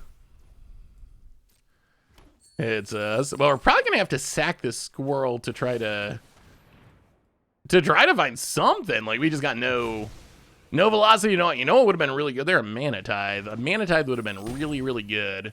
You know what's not good? The fact that we are kind of just straight up dying. Abiding Grace. Get back the squirrel. Yeah, we need a sackable 1-drop. We did not have a sackable 1-drop. What's Historic Panza missing? More 3 CMC land destruction spells or another Land and Werewolves effect. I mean, you got Land and Werewolves, you got Birds of Paradise. Or not Birds of Paradise, Gilded Goose. Oh, come on now. All right, fair. Sometimes they go land destruction, double goldspan. So I think that it's missing more land destruction mostly. Like, Stone Rain is... I mean, honestly, if you look at modern land destruction, Stone Rain is not even really that playable. Like, it's right on the border. When most of the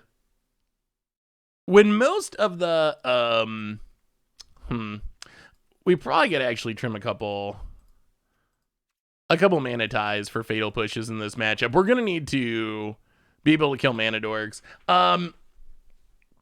So in modern, Stone Rain is like right on the cusp of sort of playable. Most of the land destruction that sees play is either like 2 mana like Moonbust or has upsides like Pillage where you can hit artifacts.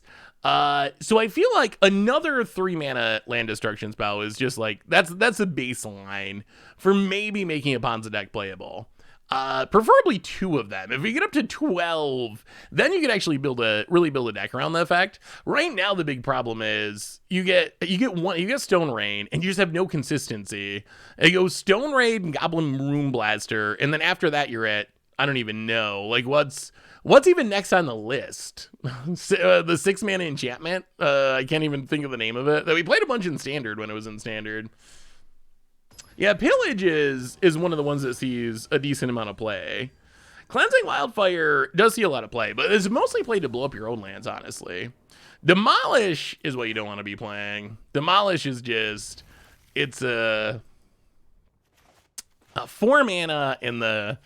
4 mana is tough. 4 mana is tough because you got to think about how land destruction plays out. When you think about how land destruction actually plays, so let's say you're on the draw.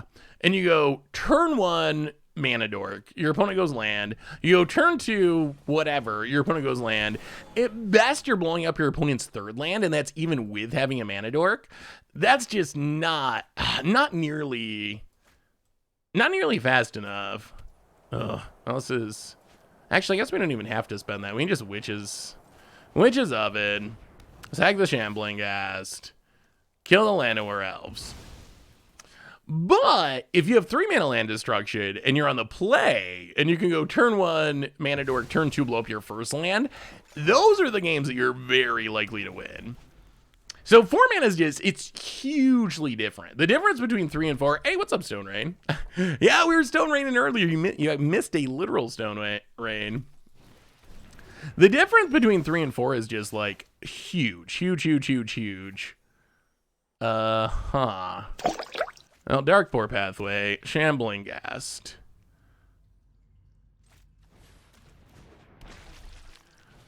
Rite of Oblivion, sack the Shambling Ghast. Make a treasure. We're gonna need some card draw at some point. We got a bunch of it in our deck. We haven't found any of it yet. The Starman DX, welcome to the Fishbowl. Thank you so much for your subscription. Big super cheer for you. Thank you. What'd you get on your pizza monster, CC? Opponent. Anchovies, I presume. How are you, Stone Rain? Opponent. Oh, Plowhunter's so sweet. 2 lands. Ugh, both of this is annoying. 2 lands is pretty good. Well, Abiding Grace. Get back a Shambling Ghast. Opponent's gonna exile a Shambling Ghast. Or maybe they go for the Rite of Oblivion. Maybe we should have just spent all of our resources to Rite of Oblivion. Paradise Druid. Opponent. We need card draw. We're doing this little grindy stuff, but the little grindy stuff is not really effective until we start. Oh my god, why all the Shambling Ghast? All right, Shambling Ghast. I wish we had drawn the other one, honestly. I wish we had drawn the alchemy one that would let us draft horrible cat cards. That would actually be much better than these Shambling Ghast, which are just they're the wrong ones. Shambling Ghastron is not enough. Not enough about it. Yeah, the alchemy one is the closest. Opponent, of course, has a Goldspan Dragon. Not sure why we'd expect anything different. Goldspan gets it, hits us. Oh, are we getting punished for playing Mana Tithe? I feel like we are. Maybe this deck can't support Mana Tithe in the main deck. We added the Mana Tithes, but now we're... Oh, no. We added the Mana Tithes, but as a result of adding the Mana Tithes, we cut card draw, and now we just have no velocity. So I'm wondering if we actually just, like, really hurt the deck by doing all the Mana Tithing. As much as it pains me to say that, because I love Mana Tithe, but... I also like drawing cards, and not drawing cards with this deck is very brutal. Like, I think what this deck has going for it is this, like, wow. You know what our opponent's deck has going for it? They're really good at drawing 2 Goldspan Dragons. I feel like what makes this deck work is the churning card advantage. I think that's what makes it work. I haven't drawn a Mana Tithe, that's true, but we also didn't draw a card draw. I actually think that Mana Tithe, I think it is stone unplayable. I think it's stone unplayable in decks that have blue mana. Because if you're playing a deck that has blue mana, your opponent's already going to expect counters and are already going to play around counters. So I think that anything that has blue mana is actually like the worst home for Mana Tithe. I think if you're playing blue mana, you shouldn't play Mana Tithe. You should just play a blue counter. On the other hand, decks that don't have blue mana, that's where you get all the Mana Tithing value. Well, all right. Still no card draw, but we actually have a 1-drop that draws a card when it dies, which is something. And hopefully we hit some card draw at some point. I mean, I don't think this is any more of a net deck than the last one we played. I think this is another Platinum Mythic rank player deck, if I'm remembering correctly. Cauldron Familiar.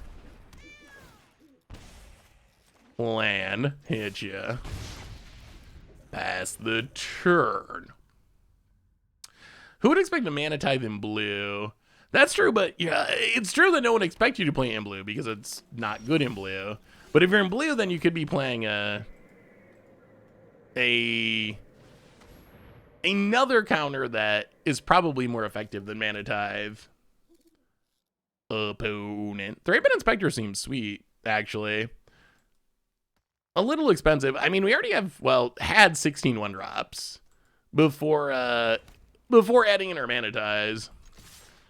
Opponent. For some reason, Force Spike isn't even modern. I don't know why they never print that anywhere. All right, hit you to 16. They expect a good counter, then bam, hit him with Mana Tithe. I like the way you think, Cabal Verbit. I like it. Favorite format right now? I mean, probably Modern overall. Although, I mean, I've really been enjoying Historic lately too. Standard, I am not enjoying that much. Well, all right, Mana Tithe, this is your chance to prove your worth. Show us your power. I mean, I am pretty confident that our opponent is not going to expect this Mana Tithe. Huh. I guess we do kind of want a land drop. We'll take the land. Draws, ooh, Yawgmoth. Witch's Cottage. End of turn. Reanimate. Cursebound Witch. Like, this is the engine we want to have going. Is this coming back every turn, drawing cards, generating value, generating card advantage.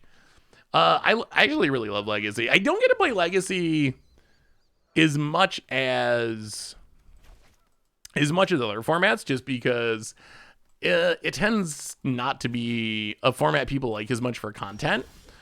compared to like modern or historic or whatever. But I love playing Legacy. Legacy is one of my just like favorite formats to play. It is so incredibly fun to play. There's actually some Legacy coming up on the YouTube in the near future. Opponent takes it down to 12. I'll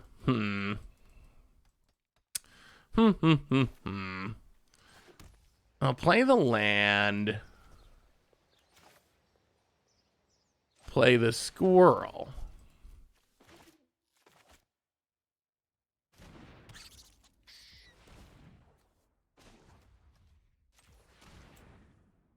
Sack the witch.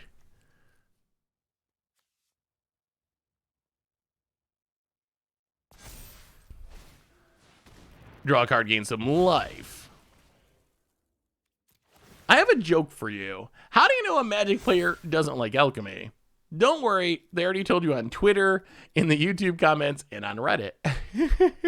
I mean, that is kind of true. Alchemy is not beloved. It is not a beloved format. Not even a little. Did you play Pauper Siege Rhinos at some point? Wait, I did not know that Pauper Siege Rhinos was a thing you could play. How do you play Pauper Siege? It wasn't me. How do you play Pauper? What is a Pauper Siege Rhino? Oh, all right, I take it back. I'm sorry, Mana Tithe, for doubting you. I'm sorry. I take it back. Thank you, Mana Tithe. For coming through in the end. Well, we will sack the witch, get rid of the squirrel, get a I don't even know, black cat, play Abiding Grace number 2, hit ya. Opponent down to 11. Get back Cursebound Witch. Gain a life. I mean, look at this engine that's running. I mean, I also have enjoyed playing Alchemy. I'm not anti-Alchemy. I'm anti the arena economy. And I'm anti, nerfs impacting Historic for no reason and so forth. But as far as Alchemy existing, I've enjoyed it. I haven't played it I played it quite a bit when it first came out, but we haven't played it much recently. I assume that once they, that was a good one for our opponent. I assume that once they do rebalances again, then we will probably do some more alchemying. Well, Black Cat. I really want to resolve this Yawgmoth, but I don't think that we can.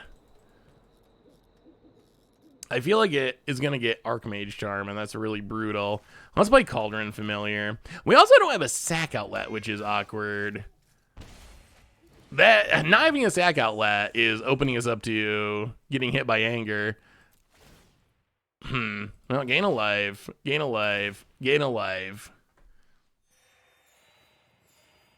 Opponent. Oh, so I don't know if you saw this. What do you think about the big gaming news of the day with Microsoft buying Activision?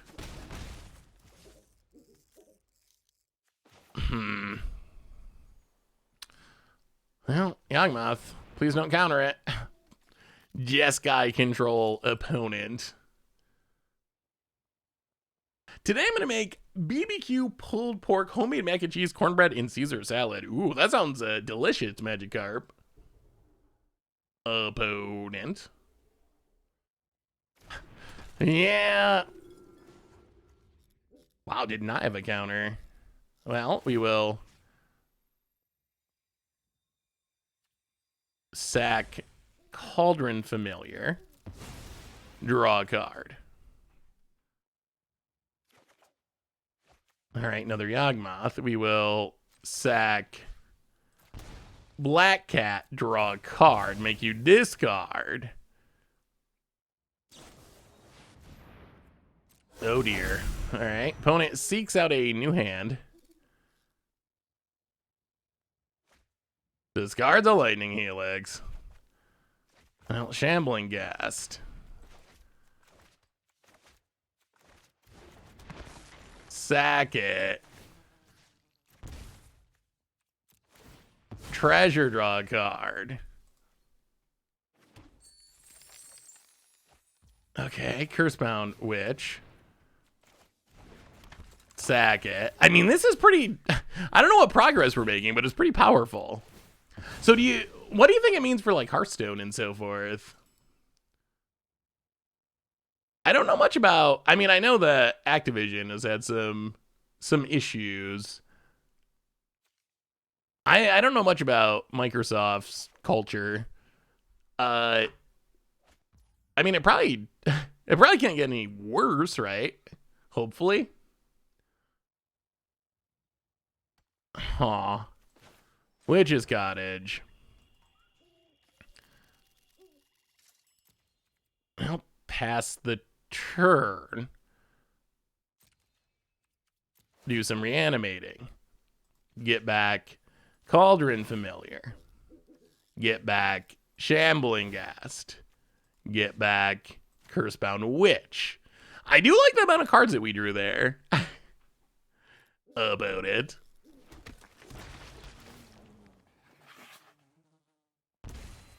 Down to 7. Yeah, maybe we should have taken the bat. I'm not super hopeful about our cards resolving with the amount of cards our opponent have drawn, but about it. But yeah, that might have been better.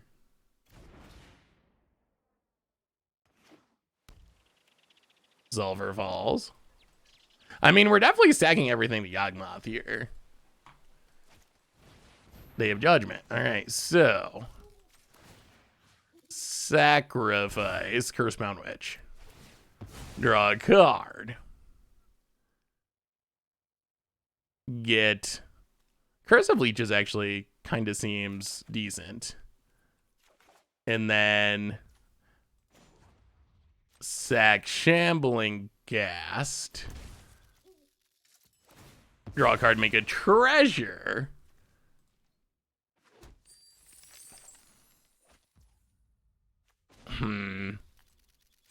Well, sack Cauldron Familiar.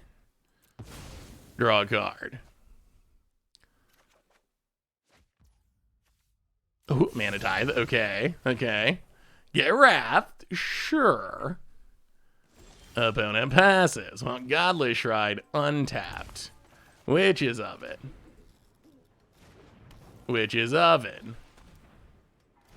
Curse of Leeches. Target you.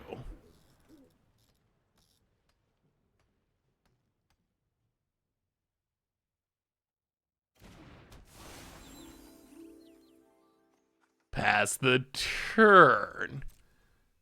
Reanimate everything. I mean, this is kind of working against the control deck. Get back the Cursebound Witch. Get back the Shambling Ghast. So do you think it changes anything for an opponent? Done. Taking down the control deck. Do you think it'll change anything as far as games? Like, I mean, it got me thinking about Wizards. Like, what if Microsoft bought Wizards? What would we expect? Like, do you think that would be a positive or a negative for Magic? Or like, what company would you want to see buy Wizards?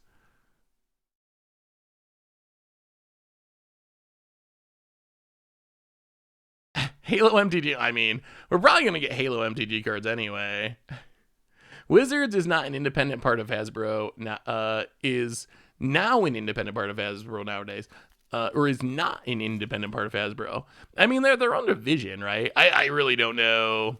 I don't really know what the structure is or the setup is, what that actually means, but Hasbro owns Wizards and Disney owns Hasbro, so I don't think it's possible. Does Disney own Hasbro? It's so complicated.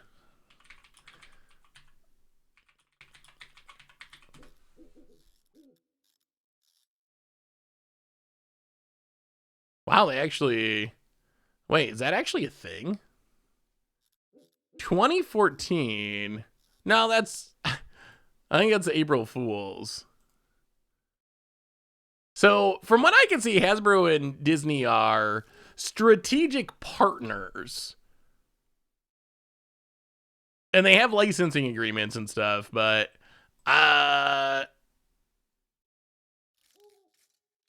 I don't believe that Hasbro is actually owned by Disney. Yeah, I think it's more licensing stuff than... Oh, we got a sideboard. We got a sideboard quickly. Oh dear. Oh dear. Down on a Shambling Gas, down a Mana Tithe, down a Ravenous Squirrel. Thoughtseize is in, try it like that. Hey, thank you, Intermelant. Opponent.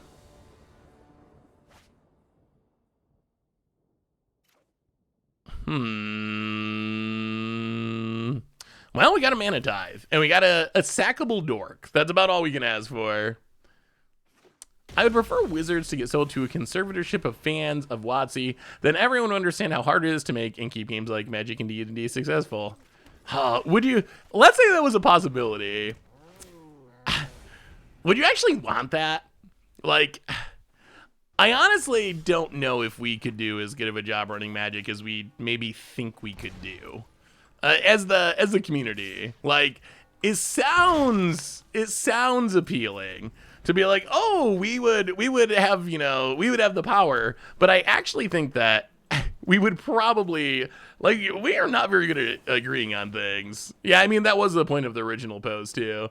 But we're not very good at agreeing on things, so I would imagine it would be actually pretty tricky to do it right. It would be interesting. Did not draw into another creature, which is kind of awkward. Well, play the Witch's Oven.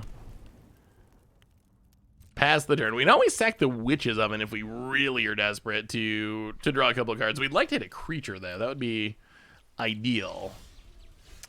Well, that is a creature. That's not exactly the creature we wanted, but... well, pass the turn. We need to get our treasure production going to get back the cat to sack the cat. Well... Yeah, I mean, I think we gotta do this. I'm scared because that's Mana Tithe 12. Record-breaking number of Mana Tithes. The problem is I'm really afraid of a Teferi opponent going to draw some cards with Expressive Iteration. Opponent. I mean, we only got 21 lands. There's not that many lands. I could maybe go down to 20. It would probably be risky, but possible. All right, well, now we might as well Deadly Dispute since it's going away anyway. Sacrifice it. Okay, there's a creature. And a Thoughtseize, which is nice. Oh, I guess we should have waited for that to target, shouldn't we? Oops. Yeah, I guess that was technically a pun. Opponent passes. Well, Thoughtseize you. Take the Fragmentize. Shambling Ghast. Go. Opponent adapts. My commander playgroup has hard enough time with power level of decks. I couldn't imagine being in business together. Yeah, exactly. Well, sack the Shambling Ghast, draw some cards. Make a treasure. This time not with the portable hole about to get us. Now, Thoughtseize you. Take the Anger.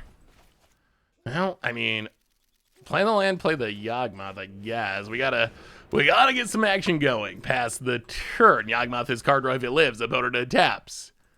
Oh, if we get to Mana Tithe this Deluge again, I will be so happy. Oh! Have you learned nothing, opponent? Have you learned nothing? Oh, they learned nothing. They learned absolutely nothing. All right, well, we will play Cauldron Familiar. That's number 13. That was a pretty good one. It did take 2 Mana Tithes for us to counter both sides of that, but seemed worth it. Well, sack the cat, draw a card.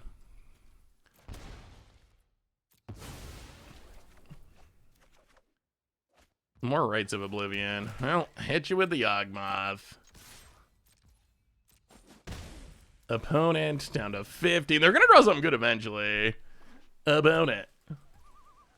We actually would sacrifice a... We would probably sacrifice to draw 7 here if we could. Well, Hive of the Eye Tyrant. Go to combat. Attack ya. Exile. Doesn't even matter. Expressive iteration. Opponent takes it. Down to 10. Courtyard. Ooh, past the turn, opponent gets to scry for something brutal. There's the scrying.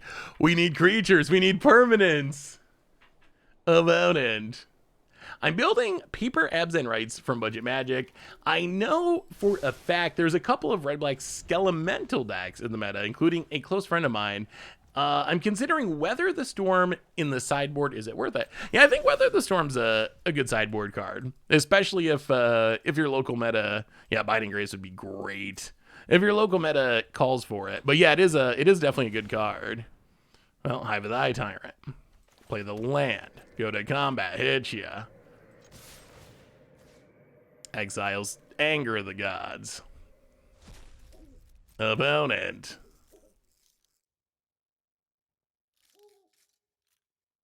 Thinking. Uh-oh. Uh-oh. Uh-oh. That's not good.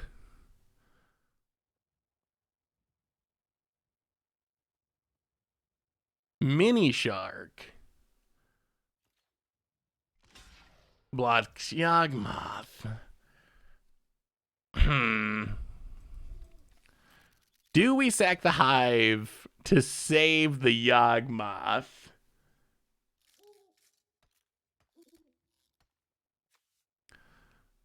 Probably. Oh, this does cost us damage, but I think it's necessary. And then discard a Rite of Oblivion to proliferate.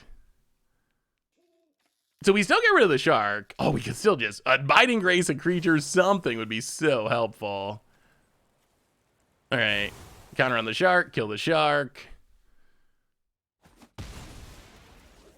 Pass the turn. That was a painful way to do it, but it worked. Archmage is charmed to draw some. I just know they're going to hit a Teferi eventually. They're going to hit the Teferi eventually, and then we're potentially in some troubles. Snapcaster Mage. I mean, Snapcaster Mage would be pretty strong in Historic, I think. Maybe too strong. Well, there's the Teferi we were afraid of. Oh, yeah, we just have not been able to get cheap, dorky creatures going to sacrifice this. Oh! Oh! Oh! Oh! What a brutal turn cycle. Well, good game control deck. Snapcaster with Expressive Iteration and Charm would be too good. Yeah, I mean, the spell decks are already really strong. Like, the last year of Historic, even more lands. The last year of Historic has been, right, we'll try this attack, and if it doesn't work, then we'll, I believe, just concede. The last year of Historic has already been dominated by Izzet decks and spell decks and control decks. I don't think we've also drawn an absurd number of lands this game. Like, at least it feels like we've drawn an absurd number of lands. But those decks have already dominated. I think adding Snapcaster would probably be absolutely brutal. Yeah, right kills it, but at the cost of we don't have anything good to sacrifice. Like, that's kind of the issue.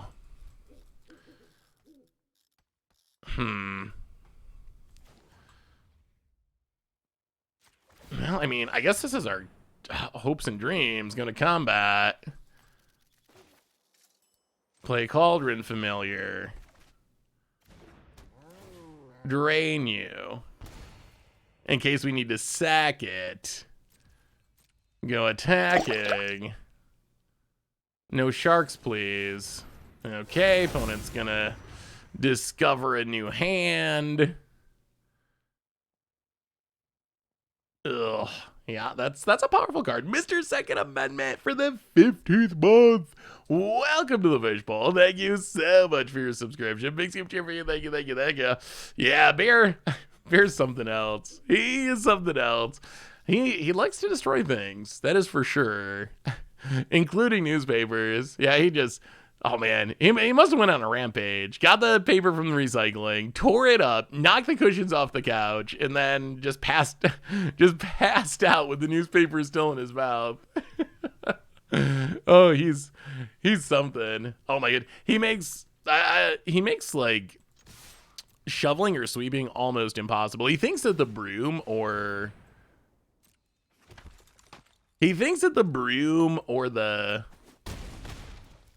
the shovel is a toy, so he like bites at it and attacks it and swings it around, so it just makes it so difficult to actually like sweep. He just thinks it's one of his toys. Yeah, he's definitely super fun. Oh, expressive iteration to draw some cards. I mean, we're making this super close. I don't know if we can actually close this out against a control deck with just infinite cards in hand, infinite card draw, but they're at 4. Opponent, Archmage's Charm, plays a land.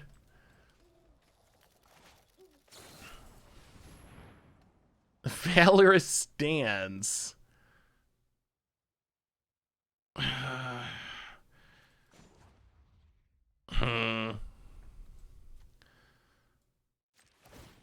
Boy, are we gonna end up just short? So they're gonna Archmage's Charm to steal the cat, and then they can block the hive. Well, yeah, Yawgmoth can't sacrifice itself, unfortunately.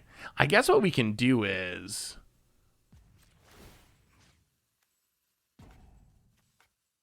Oh, it has pro-humans. Oh, so it can't target it has protection from itself? Huh.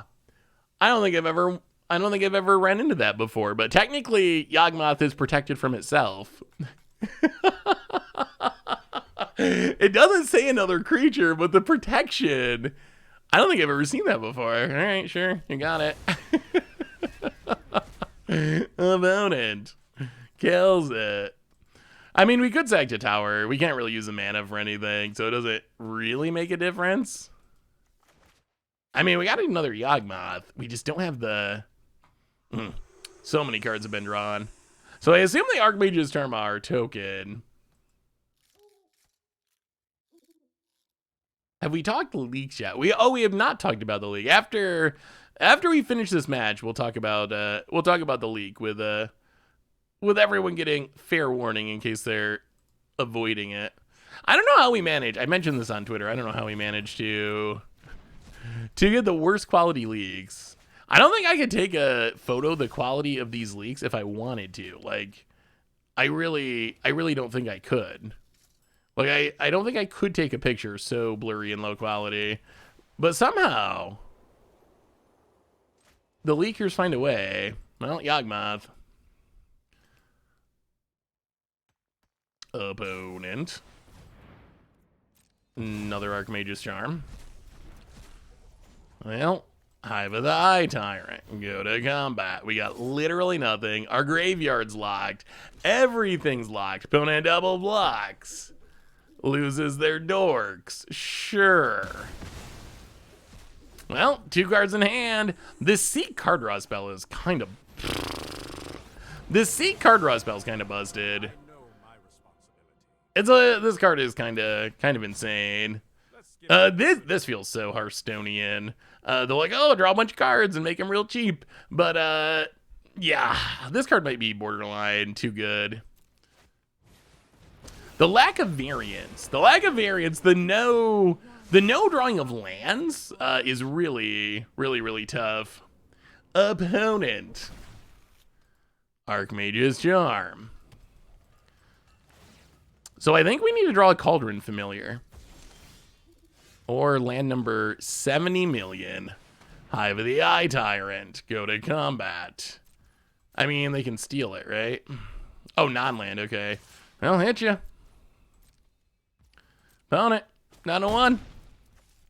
Land number 40 million, pass the turn. Opponent makes a 1-1. Oh, so we need to, I don't even know. We need to draw a Cauldron Familiar and have it miraculously resolve. Yeah, I think the card's kind of insane. I think it should, I mean, hopefully it gets rebalanced.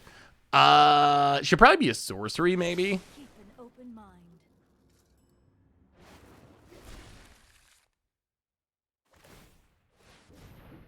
Ooh, what are you playing, Dairy Zero? Opponent. Hey, what's up, Ring Chase? How are you? Opponent untap. So opponent gets to block. Oh, they have another. Yeah, all right, so this is definitely over. Wow. 1, 2, oh boy. Whew. All right. 1, 2, 3, 4, 5, 6, 7, 8, 9, 10, 11, 12, 30, 40, 50. Well, our opponent has gained control of the game. I mean, the cat won't resolve anyway. We see there's a known counter in our opponent's hand, so we definitely know that it will not resolve. The Asper Sentinels might be worth it. Ugh, that's more creatures. It's just so hard to find room for everything. I actually feel like Shambling Ghast is one of the weaker cards in the deck. What do we do if they have Rest in Peace? Just lose? Yeah, yeah, I don't know about the cutting of card draw. I think the cutting of card draw might be a problem. Like, I think that might be weakening the deck too much. Do you think you might play Modern on Thursday? Maybe. Do you want to see Modern Drice? So, I mean, there's been a ton of Modern. Huh. The no creature hand again. I guess we mulligan. We've played a ton of Modern on.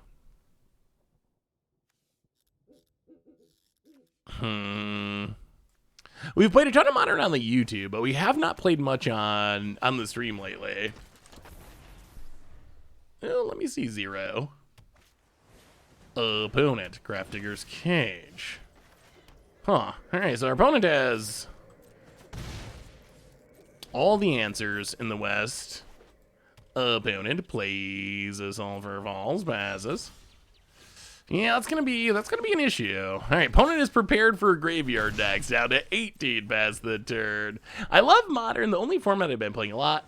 I gave up trying to follow Historic and Standard Alchemy. Don't have the time or the money. Well, definitely gonna Mana Tithe that. And then I guess we're gonna Village Rites and hope for the best.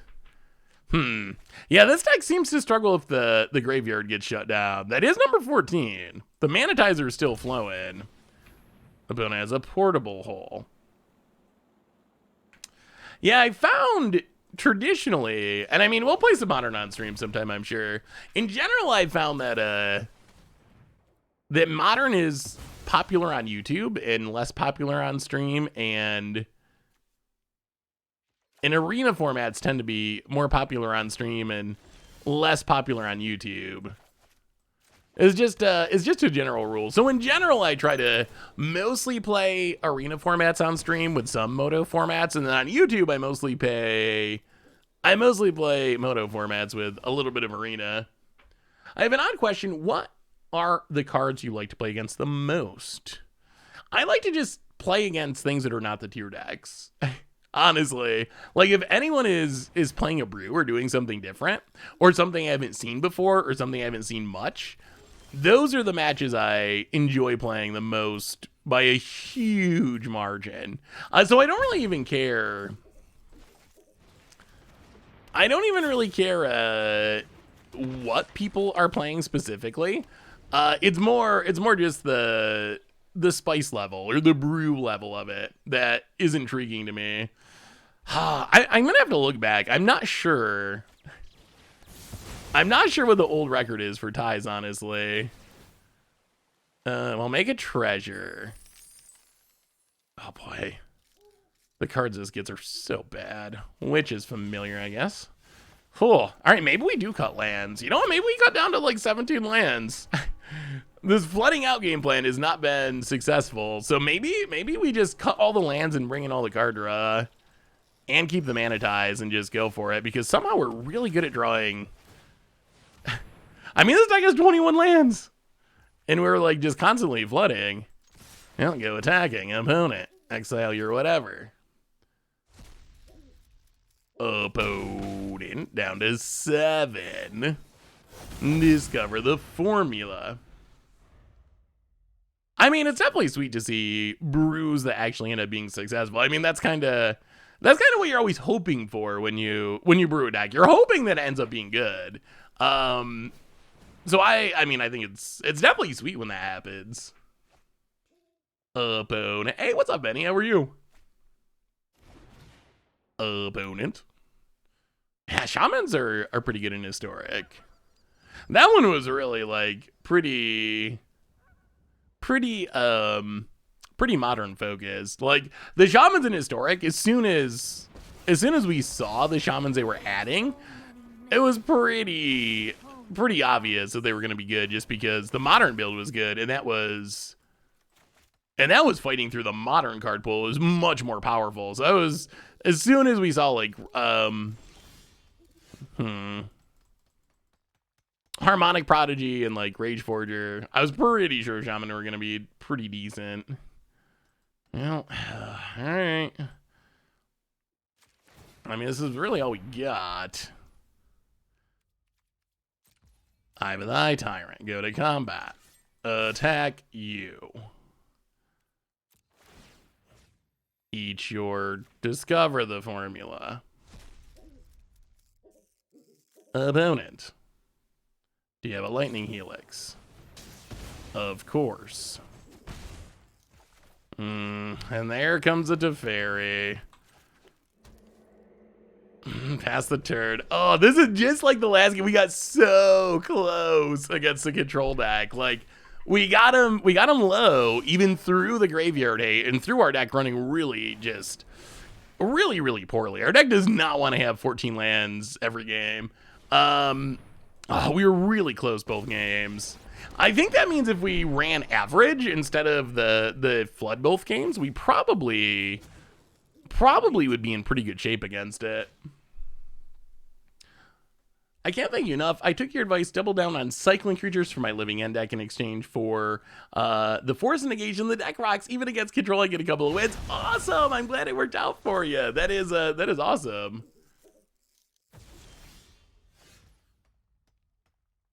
Oh, Deadly Dispute. Not the best time for that. Well, Hive of the Eye Tyrant. Go to combat. Yeah, I mean, I think this is where you scoop against control. Like, when your opponent has just gained control of the game, I think it's kind of scoop time. Opponent goes to 5. Untaps. Literally infinite cards in hand. Why is this remaining in exile? What is this? What is a Shark Typhoon doing? Opponent makes a 1/1. And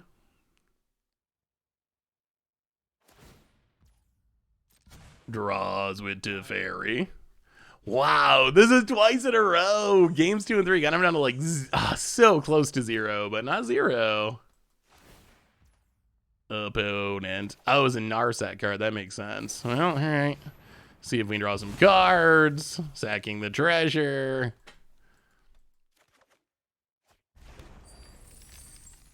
Yawgmoth. Not very good against a Narset.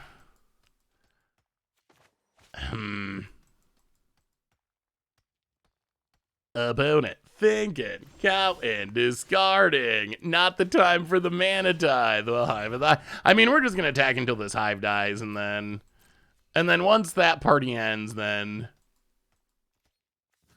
I guess that's that. Takia, exile. Have you seen anything about the Yu-Gi-Oh version of Arena? Not really. Is there a Yu-Gi-Oh version? I don't really play Yu-Gi-Oh. Opponent, gonna make the shark. Going to block, can't stop it. Control. If you end up playing Modern on Thursday, I'd like to send you my best friends list of Soul Sisters. They played a Modern Unified Constructed event we played Saturday. Hey, how'd the event go, Samurai? All right, so if you're someone who is avoiding leaks, I guess look away because there's a leak that showed up on the Reddit for Kamigawa Neon Dynasty. So earmuffs, plug your ears, look away, whatever. Give it just a couple minutes because people have been asking about it. So we're gonna talk about it real quick. Oh, we've gotten so many Mana Tithes. Definitely record-breaking Mana Tithes. Unfortunately, not record-breaking records. What happens if you just cut a bunch of lands from this deck? I really feel like cutting the card draw is not wise. I feel like the card draw is what makes this deck somewhat functional. So I feel like the idea of just like, oh, cut all the card draw on the removal is probably not good. Like I don't know if we can do that. The problem is we also do want to keep ticking up our Mana Tithe counter. Which means we do got to keep the Mana Tithes in the deck, which I think means we just... I mean, what else is there to cut other than lands? I think lands are basically it. Usually just cutting a bunch of lands from your deck is a bad idea. Although this deck is really cheap, and we have been flooding a lot, so maybe it's fine. I don't know if I think Archfiend's Vessel is good in the deck. I mean, Archfiend's Vessel, I think... I mean, maybe it'd be good. It's good when it doesn't go wrong, I guess. I think the upside of like Cursebound Witches and Shamligas and Cauldron Familiars is they work really well with Abiding Grace. I think the thing I'd be concerned about with Archfiend's Vessel is it doesn't really work with the grindy Abiding Grace plan. It's kind of like, oh, I make a 5/5 and then you just hope your opponent doesn't have Fatal Push or Bound Spell or Unholy Heat or Teferi or like any number of things. So it can be explosive, and maybe being explosive would be worth it, but I would toss on Thraben Infector to take advantage of the food mana. Yeah, Thraben Inspector does seem like he could be sweet. I mean, there's just not much room. Like that is the issue, essentially. Like, what would you cut to make room for Thraben Inspector? Assuming that Mana Tithe is staying for the memes. Even though I think that Mana Tithe would probably... From a competitive perspective, Mana Tithe might be the right cut. Although it has been very effective. Cut lands. I mean, we're already down to 18 lands, which is already like... an incredibly low number. That is about as low as it gets. Anyway, spoilers, leak. So if you don't want to see a leak, look away now. Tune back in a minute. The leak is, the most recent one on the Reddit is Zhanji the Midnight Sky, which appears to be the Black Spirit Dragon. 5 mana. And again, this is a potato-y picture posted on Reddit. It's probably real. It lines up with what we've seen so far, but it is not confirmed in any way. So 5 mana, 5/5, flying in menace.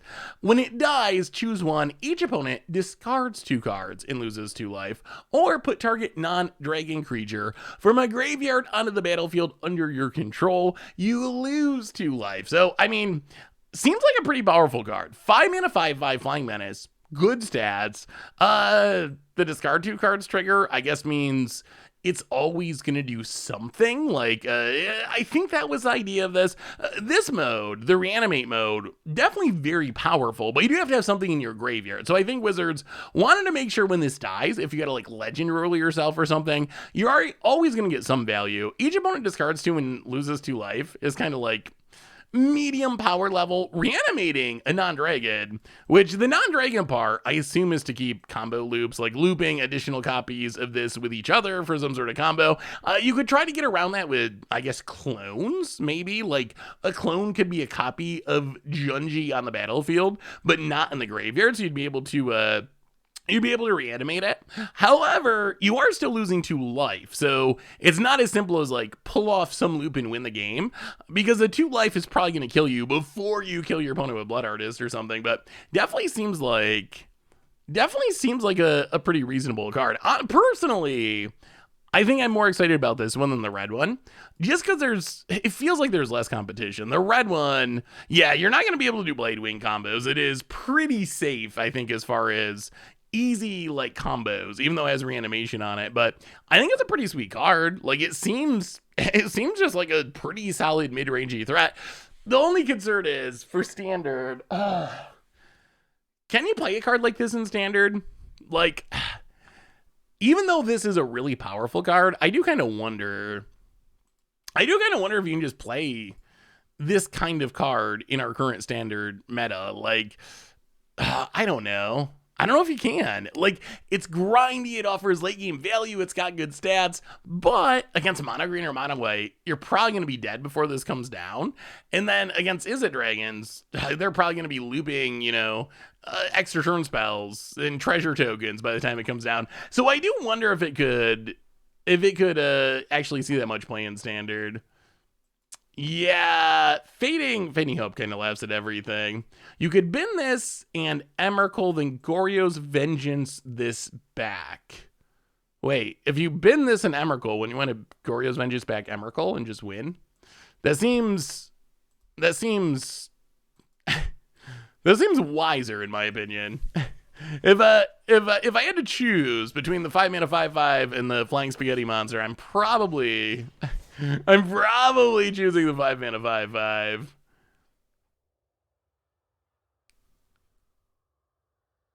When I see a new card, I don't think what it can do in standard. I think what it can do in historic. The problem is, if it's good in historic, then it's going to get wow, still got all the lands. Cut down to 18 and still got them all. All right, well, we're gonna keep. We gotta kiss Logwing at least. Yeah, tap land. Go. Oh yeah, it is a death effect. But that is a cool idea. I like where you're going with that, even if it doesn't necessarily work exactly the way probably wanted it to. Cauldron Familiar, go. All right, not a control deck maybe. About it. Wall of Chaos. Seth, we missed my 5-year mark. Shoot, my wife wants to see Bear sometime. Well, Wall of Chaos. He's not home at the moment. He's doing some puppy playtime at the moment. But ooh. All right, that's gonna need to die. Do we have removal? Not exactly. Oh my god. Maybe this deck is just flood prone. We cut down to 18 lands and we still are drawing all of them. Oh, hey, what's up, Soneth Turnus? Good to have you. So that card qualifies for a big brain brew series. I mean, I think, yeah, the trying to reanimate it with Goryo's Vengeance to get back Emrakul would definitely qualify. Resplendent Angel, about it. Gets it, it's this. All right, Rite of Oblivion is helpful. Well, get rid of the Resplendent Angel. Sack the Cursebound Witch. Get Torment of Scarabs. The problem with Cursebound Witch is the cards you get from it are just so bad.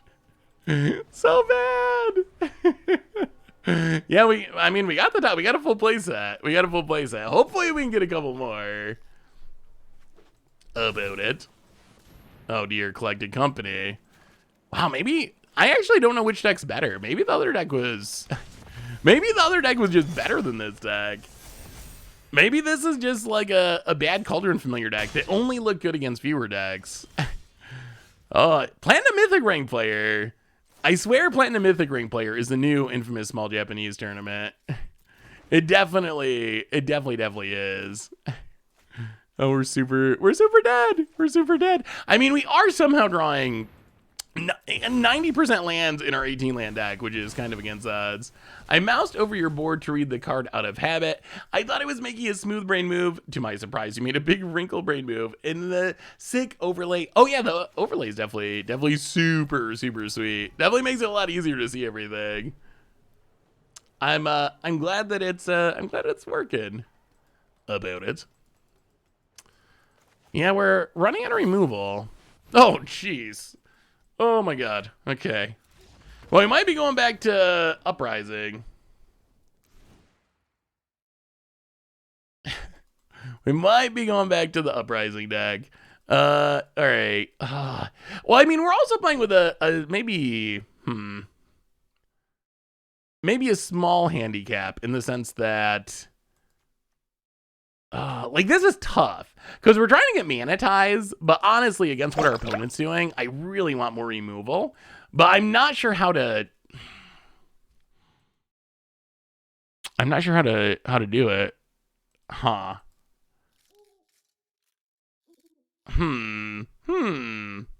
Bobby Bloodsugar for the 3rd month. Hey Seth, I saw the Big Brain video the other day, really liked it. I had an idea to brew something in Modern or Pioneer with treasure tokens and mechanized production. It was a pack card during E3 Volt Standard. Yeah, mechanized production is a really cool card. I really like mechanized production a lot.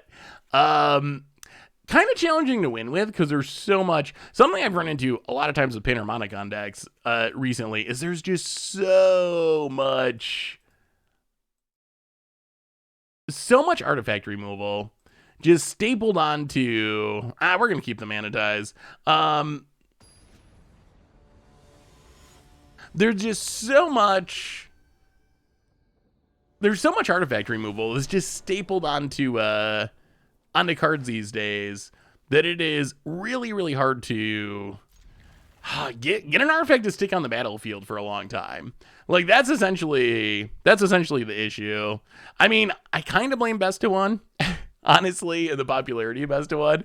Wizards has talked about it, about like because of Best of One, the wanting to add more flexible cards because you don't have a sideboard. So in the old days, a best of 3, your artifact destruction could just be artifact destruction, and you'd have shatter in your sideboard or whatever. But in the new world of Best of One, you don't have a sideboard. So if you need to kill an artifact, it needs to be in the main deck. So we keep getting like Rip Aparts and Prismari commands, and those are sweet cards. This isn't a oh no, we got no luck. We got no luck at all. All right, now we're back to. Oh no! Oh my goodness. Oh my god. Okay. Well, we either draw all the lands or none of the lands. There is no in between with this deck. Well, we can't let that resolve. Hello to you. Hello us, will ya, with your rest in peace. How do you like us now, angels? number 15. I mean, we're still super dead because we have 1 land, but pass the turn. But a braid was already a thing. No, that's true. But I mean, the number of those cards has just like greatly increased. Now, like destroying artifacts just tacked on to some already playable effect pretty much every set. Rip Apart, Prismari Command. I'm sure I'm forgetting about several. Oh my goodness. No luck with this deck. I'm sure I'm forgetting about several of them, but it happens all the time. And I don't think it's a bad thing overall. I think it makes sense that you need to have, flexible answers for Best of One. That makes a lot of sense. Best of One is the most popular way people play Arena, for whatever reason. Garrick's the weed dealer. First time sub. Welcome to the Fishbowl. Thank you so much for your subscription. Big soup cheer for you. Thank you. Thank you. But it does definitely hurt if you want to get the I won with mechanized production achievement or whatever. Like, those are really, really tough to pull off in a world where it is most decks have some sort of way to interact. Do you ever look at the numbers of Untapped GG guys published to Arena subreddit for the number of games played by their users? Yeah, I've seen them a few times, Coral. I think it's definitely interesting. I don't know how representative it is of Arena as a whole. So imagine if you're someone who is using Untapped GG, you got to be in the like top few percentage of probably most enfranchised Arena players. So I would assume that the numbers are maybe more heavily skewed towards best of 3 than the overall Arena player base. And I mean, part of the reason, I don't know, the best of 1 versus best of 3 thing is interesting because I feel like, I mean, a lot of it's Wizards. Wizards wanted everyone to play best of 1. They designed Arena to funnel people into playing best of 1. They try to get rid of best of 3 altogether. So basically every choice in Arena is designed to get a new Arena player to play best of 1 and not best of 3. So it makes sense that best of 1 is more popular. I think it's more than that though, because there also is like, if you ask some people about it, they say it's a time thing. I don't have time to play a best of 3 game. A best of 3 game could take quite a while. A best of 1 game I can play in 5 minutes, and I just don't have time to commit to, playing a game that could go a half hour. So I think there are other aspects of it, but I do think it would be interesting if things changed. If Wizards went about it the opposite way, like what would happen if when Arena started, Wizards tried to get people to play best of 3, and it was best of 1 that you couldn't even really find how to get into, and it was like this pushed off to the side, hidden format that only people who really tried hard could find. I wonder if those numbers would look differently. Ooh, can't afford best of 3. Interesting. Wait, so why is best of 3 more expensive? No sideboard is cheaper. Is it? I mean, I guess that's kind of true. Yeah, I mean, I guess there's can be rares and mythics in the sideboard. I mean, I guess that also probably plays into it is yeah, I mean, with how punishing the economy is, having 15 more cards and spending the wild cards to get those cards, like, that's also, pretty painful for a lot of players. So maybe that's the issue, part of the issue. I don't know. I mean, when Best of 1 first came out, personally, I still find it not a very fun game mode most of the time. It's just, for me personally, it's not very enjoyable. But I've come to think of it as just another way to play Magic.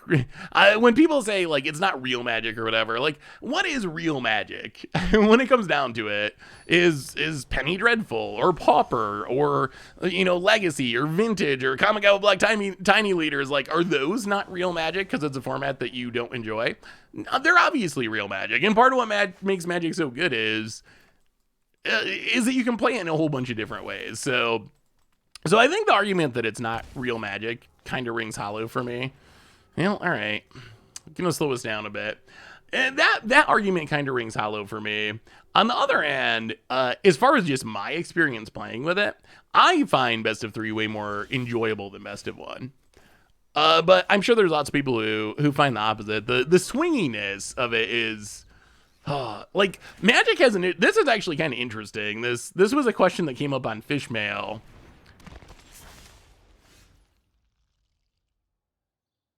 I like best of 1 because some of my decks are easily countered by something, and I'd rather have the opponent guess what I'm doing till I do it, because then they're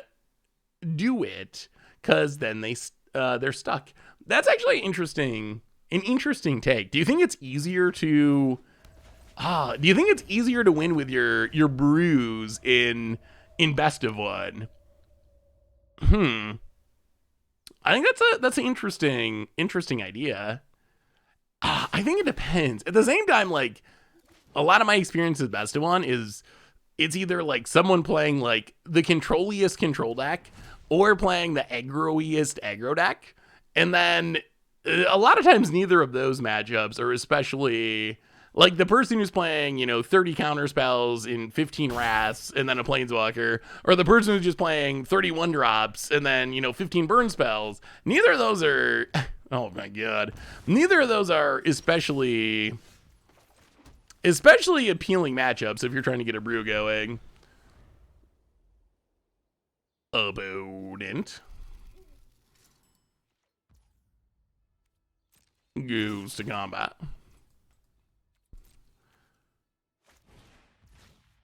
Thoughtseize number million. Yeah. Well, this isn't looking great. Boy, we played some really janky decks on stream lately. Maybe, I don't know. What do you think of oh boy.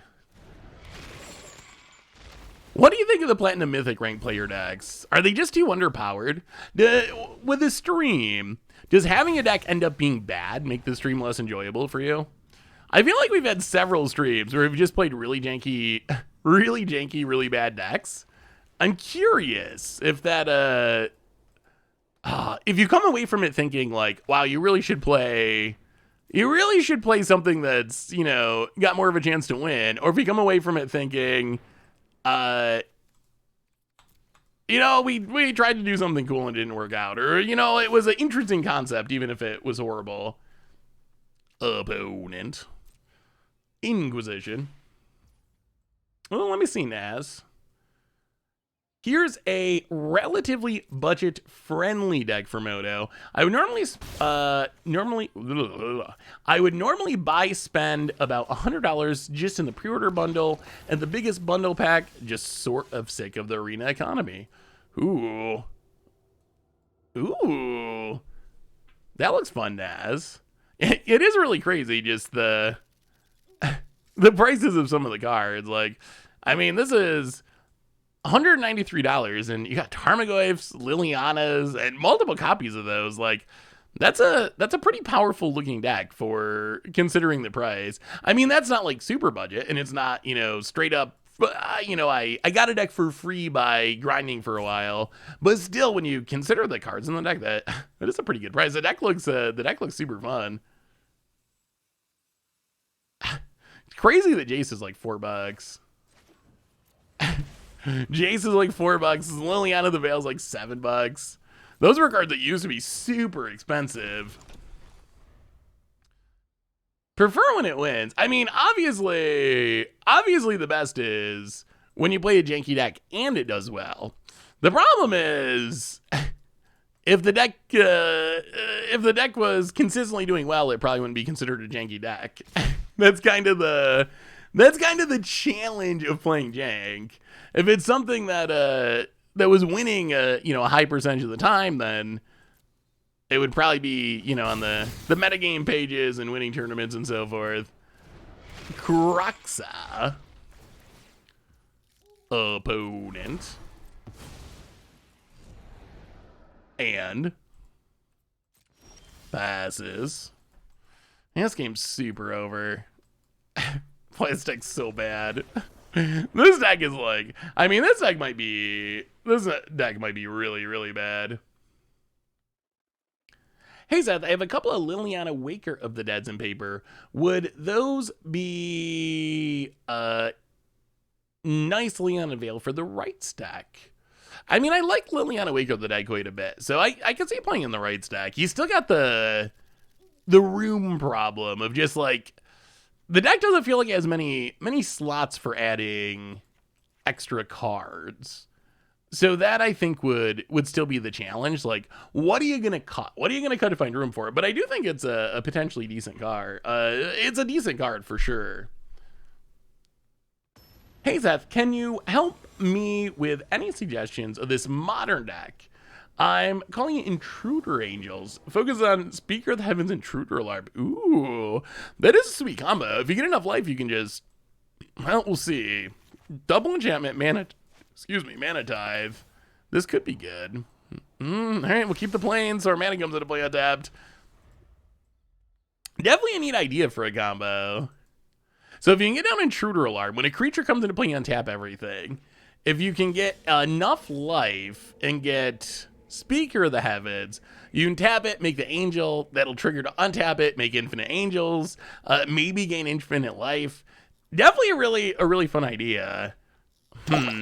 How to make it, how to make it more successful. So I would say my first thought would be probably gonna need some cheaper removal. And I guess it depends on where you're playing it. Like if you're playing against more like casual. Yeah, we're just gonna Mind Stone. If you're playing against more like casual Modern Brews, maybe it's fine. If you're kind of just playing like kitchen table Modern with friends, but if you're gonna end up playing it against like tier decks at a local game store on Magic Online, I would say some more cheap interaction is probably gonna be super necessary. Like some prismatic endings or Path to Exile, something along those lines would be pretty helpful. I mean, I think for what the deck's trying to do, it's a pretty decent attempt at it. The other problem I run into with Intruder Alarm decks is just there's only one Intruder Alarm. There's not really anything else that does what Intruder Alarm does, and that ends up making it difficult sometimes to find your Intruder Alarm. Yeah, I mean, Force Negation is better than Absorb, but I'm guessing it's kind of budget to some extent. So budget-wise, Force Negation might be out of range because it's super expensive. Jabo McBooties, 1 year resub. Hey Seth, with your tutorial on playing Moto for free subscriptions, have you ever thought of a couple of videos on MTGO budget decks for Modern or Pioneer? Yeah, that's definitely all right. So our hand has been stripped. That's definitely something I've considered. So I think that's something that'll happen. I think that's something that'll happen at some point for sure. All right, Outlaw's Merriment. Well, there's a Sarah. Play the Sarah. I think we just got to make the Angel. We just need blockers or bodies. Hit ya. I mean, you got to expect the opponent has.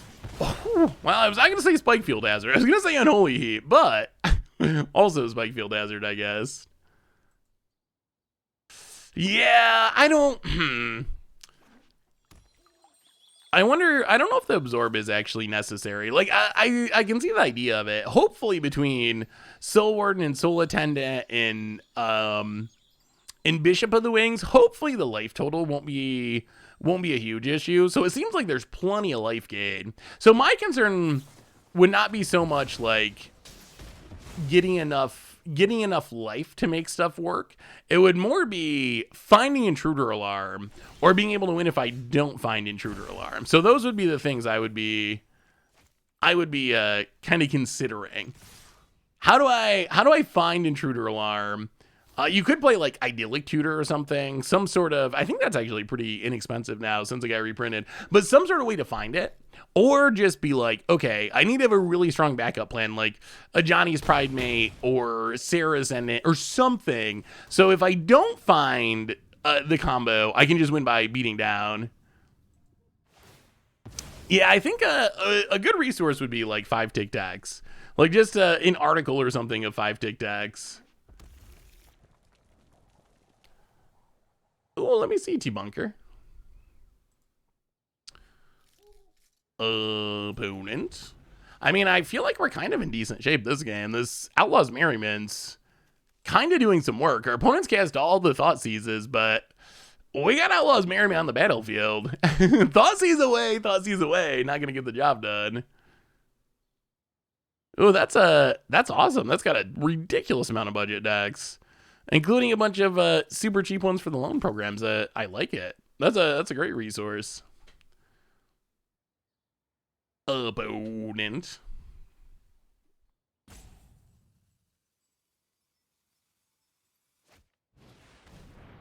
Season Pyromancer. What about going from 4 Satyr Wayfinders, 4 Bone Shards to 3 Satyrs and 3 Bone Shards, 2 Lilies? I think I'd be fine. Magikarp. Liliana is a powerful card, so I think that's worth trying at least. I'll make a dork. Ping. Yeah, I'll ping a token. Huh.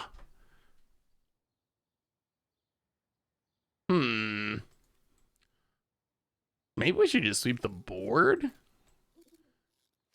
Killing everything does sound kind of good. I mean, I guess we can just keep attacking. Yeah, let's go to combat. Let's attack. I guess that's not really necessary. I mean, our opponent's kind of just dying. Opponent's kind of just dying as it is. Opponent blocks.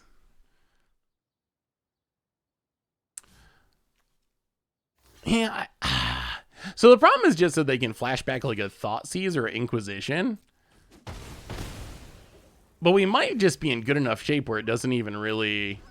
Like, it might not even be necessary to sweep the board here. Like, we might be better off just making a token and keep making Outlaws Merriment stuff. And if our opponent wants to, like, Thoughtseize us or Inquisition us and take the Deafening Clarion, then fine. How long did you grow your beard? So, I've been growing it for a long time. It's been... I trim it every once in a while, but it is... it's been growing forever. So many... Like, years and years, honestly. I can't even remember the last time I was clean shaven. Opponent, Croxa. So I usually just let it grow and then trim it every once in a while. Opponent. Yeah, we got the Den of the Bugbear too, so we're in pretty good shape. Seasoned Pyromancer. I mean, this is lethal, right? Opponent draws 2 cards. We can Den of the Bugbear and just swing with everything and win. That should do it. I think that works. Yeah, I think that would be the most likely. The most likely shaving would be like for charity. Ooh, Augur of Autumn Tribal. Let me see Shiro Wolf. More Deafening Clarions. Well, Den of the Bugbear. All right, opponent gives it up. Augur Autumn is a sweet card. The idea of just playing them all together is kind of funny. Just play everything off the top of your deck. Why does this say 0? That's weird. Yeah, it looks like it'd be pretty fun when it goes off. Like, if you can play creatures off the top of your deck and lands off the top of your deck and you get extra land drops, I mean, that's a lot of value. That's a lot of value. I think it's definitely a funny idea, Shiroi. Well, that actually kind of worked. Maybe we want the Rip Apart. So what do we care about killing? We want to deal with the graveyard. Stone Rain's probably not super good in this matchup. Let's bring in the Rip Aparts. Rip Aparts, the scariest thing is just like discard Dreadheart Arcanas, flashback the discard, tear apart your hand. That's like the historic version of like Grief Ephemerate or something. Pretty much. I mean, if I was gonna shave, it would be for charity. Oh, this is so risky. You know, I think we just mulligan. All of our lands get Thoughtseize. Oh no, Teo. I mean, we're gonna keep this and hope we draw. We are in the draw. Hopefully, we draw land. We got the Rested Piece, which would be so good.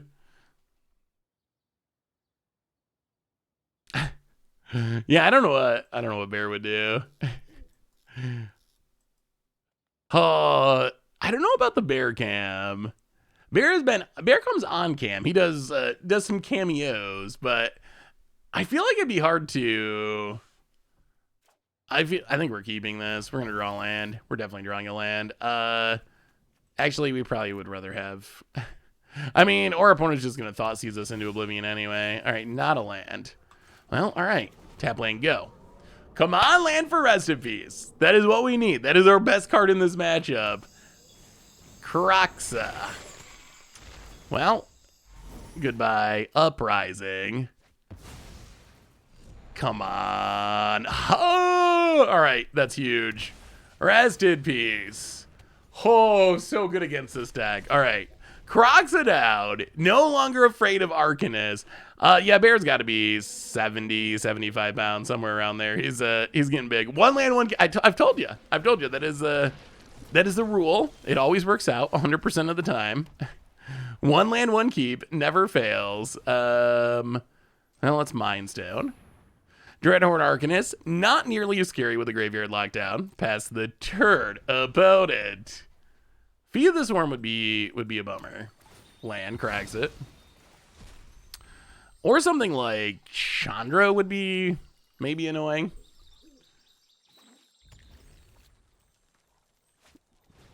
Getting him on screen more is a good idea. I'm definitely down for that. I mean, he comes on every once in a while. Usually when I do the afternoon streams, he's got a lot of puppy. Oh no, Chandra. That's a lot of planeswalkers. Usually when I do the afternoon streams, he's got a lot of puppy energy. So I try to take him to play with a friend. He's around a lot for the evening streams. How much does Bear weigh? He's got to go to the vet soon, so I'll know exactly before long. But it's got to be. So when he went to get neutered a couple of weeks ago, it was I didn't actually see the weight if they did take his weight, but I know that they said if he was under 65 pounds, it was like a cheaper price, and if he was over 65 pounds, it was a more expensive price. And it was a more expensive price. So he is somewhere over 65 pounds. He's got to be like 75 pounds. Boy, that's so many planeswalkers. Lifelink Dork. Kill the Arcanist. Hit the Chandra, I guess. Can a Outlaws Merriment keep up with 2 planeswalkers?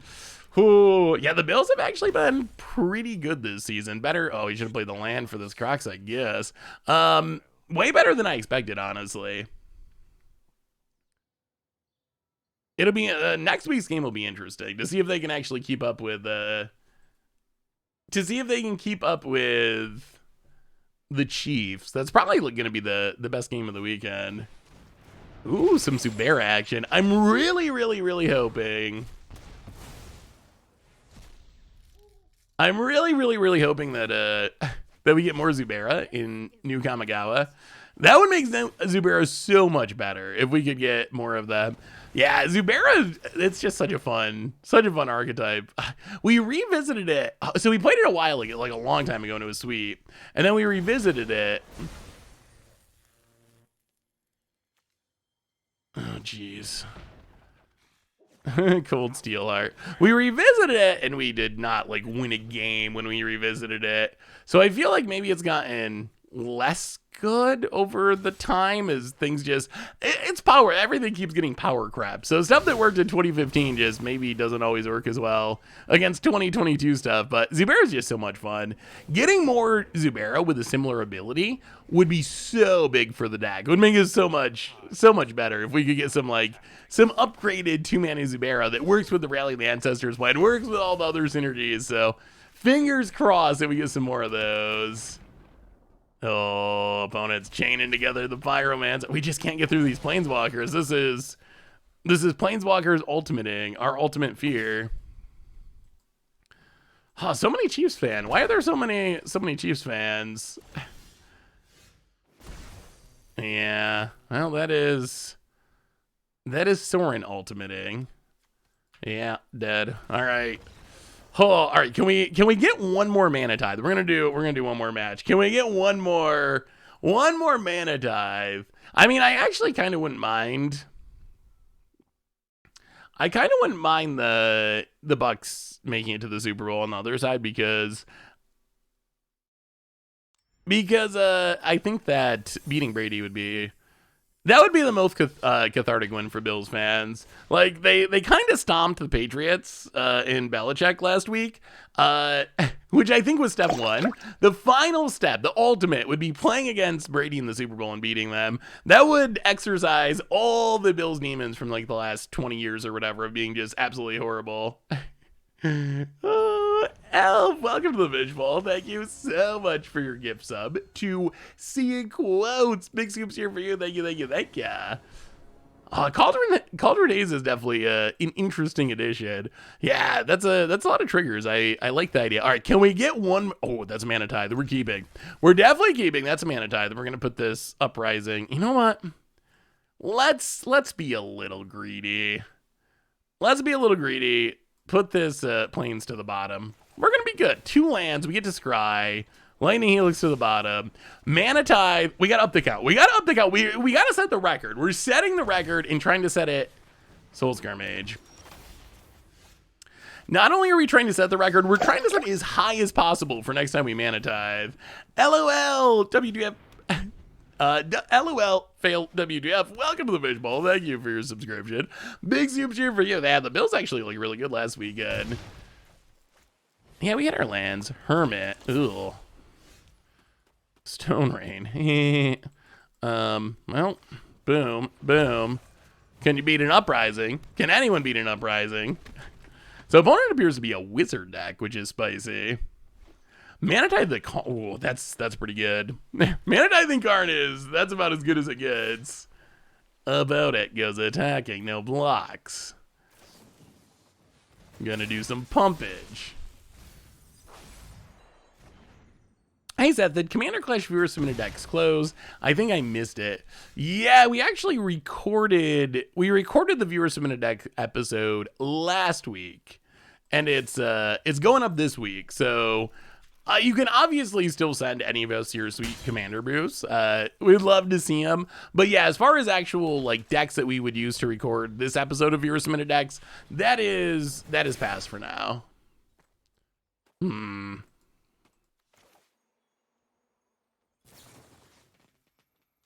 Kill the Soulscar Mage. If our opponent sacks the Hermit, all right, so opponent's not going to sack the Hermit, so that's fine. So opponent gets the draw card. We're trying to kind of bait him into the Mana Tithe, where either we get the kill and the life gain, or we get the Mana Tithe. Do you think MTGA will eventually have all the formats and cards? Well, all right, we'll take it. We'll take it. 16. The record increases. I actually don't really think that we will. That's a lot of enchantments. This is kind of working. Put it into 15. Make a dork. How many permanents? That's 9. We're getting close to the 7. A little worried about Atlas. Ooh, Harmonic Prodigy. Okay, yeah. A little worried about that too. I'll play the plains. Try to blow up your land. Sag your Hermit if you'd like. Opponent's gonna blow mana. Play with Fire. Triggers Prowess. So will Arena ever have all the formats? It seems unlikely. I think that Commander is off the table 100%. Wizards been pretty upfront about Commander not being a thing that's ever gonna happen. So I think multiplayer is already off the table. It is, yeah, we're going to take it. I think it's possible that we get, like, Pioneer. I'm not even sure about, like, Modern and Legacy. I don't think it's impossible that we get Modern and Legacy in the long term, but really with all the issues with, with all the issues with current sets, it makes it a little bit tricky. Like, it feels like Arena has a hard time making Standard and Historic Brawl work consistently and adding new sets and adding new cards. I couldn't imagine them adding all the weird stuff. Like, there's a lot of weird cards in Magic's history. Yeah, I do think Pioneer will get the... I hope that Pioneer gets there eventually. The only way I think Pioneer doesn't get there is if... I don't know. Wizards just thinks it's not popular enough. Well, how about a Chandra? Resolves. What? My hair is on fire? Opponents at 10. How many permanents do we have? Oh no. Oh no, that's too many. Well, take up Chandra. Hit ya. Oh, today's my lucky day. Down to 8. Make a dork. 4. We actually got too many somehow. Opponent. What would it cost to add Sky Hussar to against odds for Modern or Legacy? It's a sweet card. Sky Hussar is a sweet card. What was the Sky Hussar deck we played a long time ago? I'm trying to remember. There was a really sweet Sky Hussar deck. All right, opponent's gonna kill the Chandra. Asking for it. Can we manipulate this to get the damage? Or maybe we don't even need it. Maybe we just keep attacking and our opponent ends up dying? Opponent blocks. Wow, these enchantments are kind of working. Opponent goes to 1. Outlaws Merriment number 2. Uprising. Go. This is actually, oh yeah, I think it was like a martyr deck forever ago. But yeah, Skyazar is a really sweet card. Oh, it might have been I think there was a Ketra's Monument deck we played a long time ago that had Skyazar. Wait, what are we getting punted for, Pew? Opponent slinging some spells, going attacking. I don't think this is lethal, though, is it?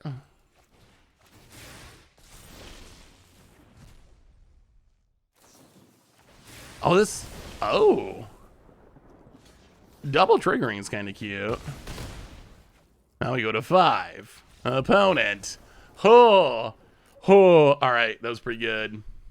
If you didn't cast the second Merriment, you would have won. I don't think so, though, right? Because we make the 1/1 first... And then we have to have exactly 13. So I think we already had too many permanents. I don't know. Maybe I miscounted. Stone Rain herself. Yeah, I mean, I guess I did not think through the potential of Stone Raining ourselves. That would have been a possibility. But yeah, I really like that card, Naz. So I could definitely see doing some more of it in the future. This is probably not a Stone Rain matchup. All right, one more try, Haktos. So far, Haktos has been so disappointing. It's been so bad. It always spins into the thing that lets it die, the number that lets it die. But maybe this is the time. This untapped land is probably a dead giveaway that we got Mana Tithe, but well, all right. Opponent don't care. Number 17. Opponent says, oops. Yeah, you could have played around that one. Cold Steel Heart on white. Well, okay. Mana Tithe. 17 Mana Tithes. I don't care what our record is.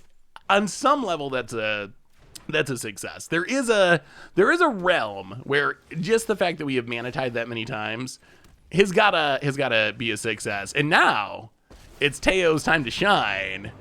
Boom! Conjure up the light shield. Let's go, Teo. Would you like to pay 1 more mana with that playing with fire? Oh, they can't use it to kill Teo. That actually did something. Expressive iteration to draw. We're gonna win this. And go out on top. 17 Mana Tithes and a win. That is the dream. Opponent play with fire, kills the Teo. Well, I got bad news for you, opponent. I got very bad news. Actually, I got even worse news. Uprising. Hit you for 1. Here comes the dorks. Opponent. Down to 17. Adeliz. Adeliz is scary. Okay, sure. Yeah, that is a scary one. So many mana rocks. Sarah. Mega 4/4. Go attacking. Down to 15. Make a token. Ooh, opponent untaps. Okay. Crash through. Yeah, Adeliz getting big. Soulscar Mage joins the party. Kick in the door. Oh, it gains haste? Wait, what is this card? Kick in the door. 1 mana, put a counter on a creature. It gains haste until end of turn and can't be blocked by walls. Venture into a dungeon. Well, I mean, we'll block the Soulscar Mage. We'll lose the Sarah. But we got a Teo. We still got a Teo. How about it passes? Well, land on white. Mind Stone. Teo number 2.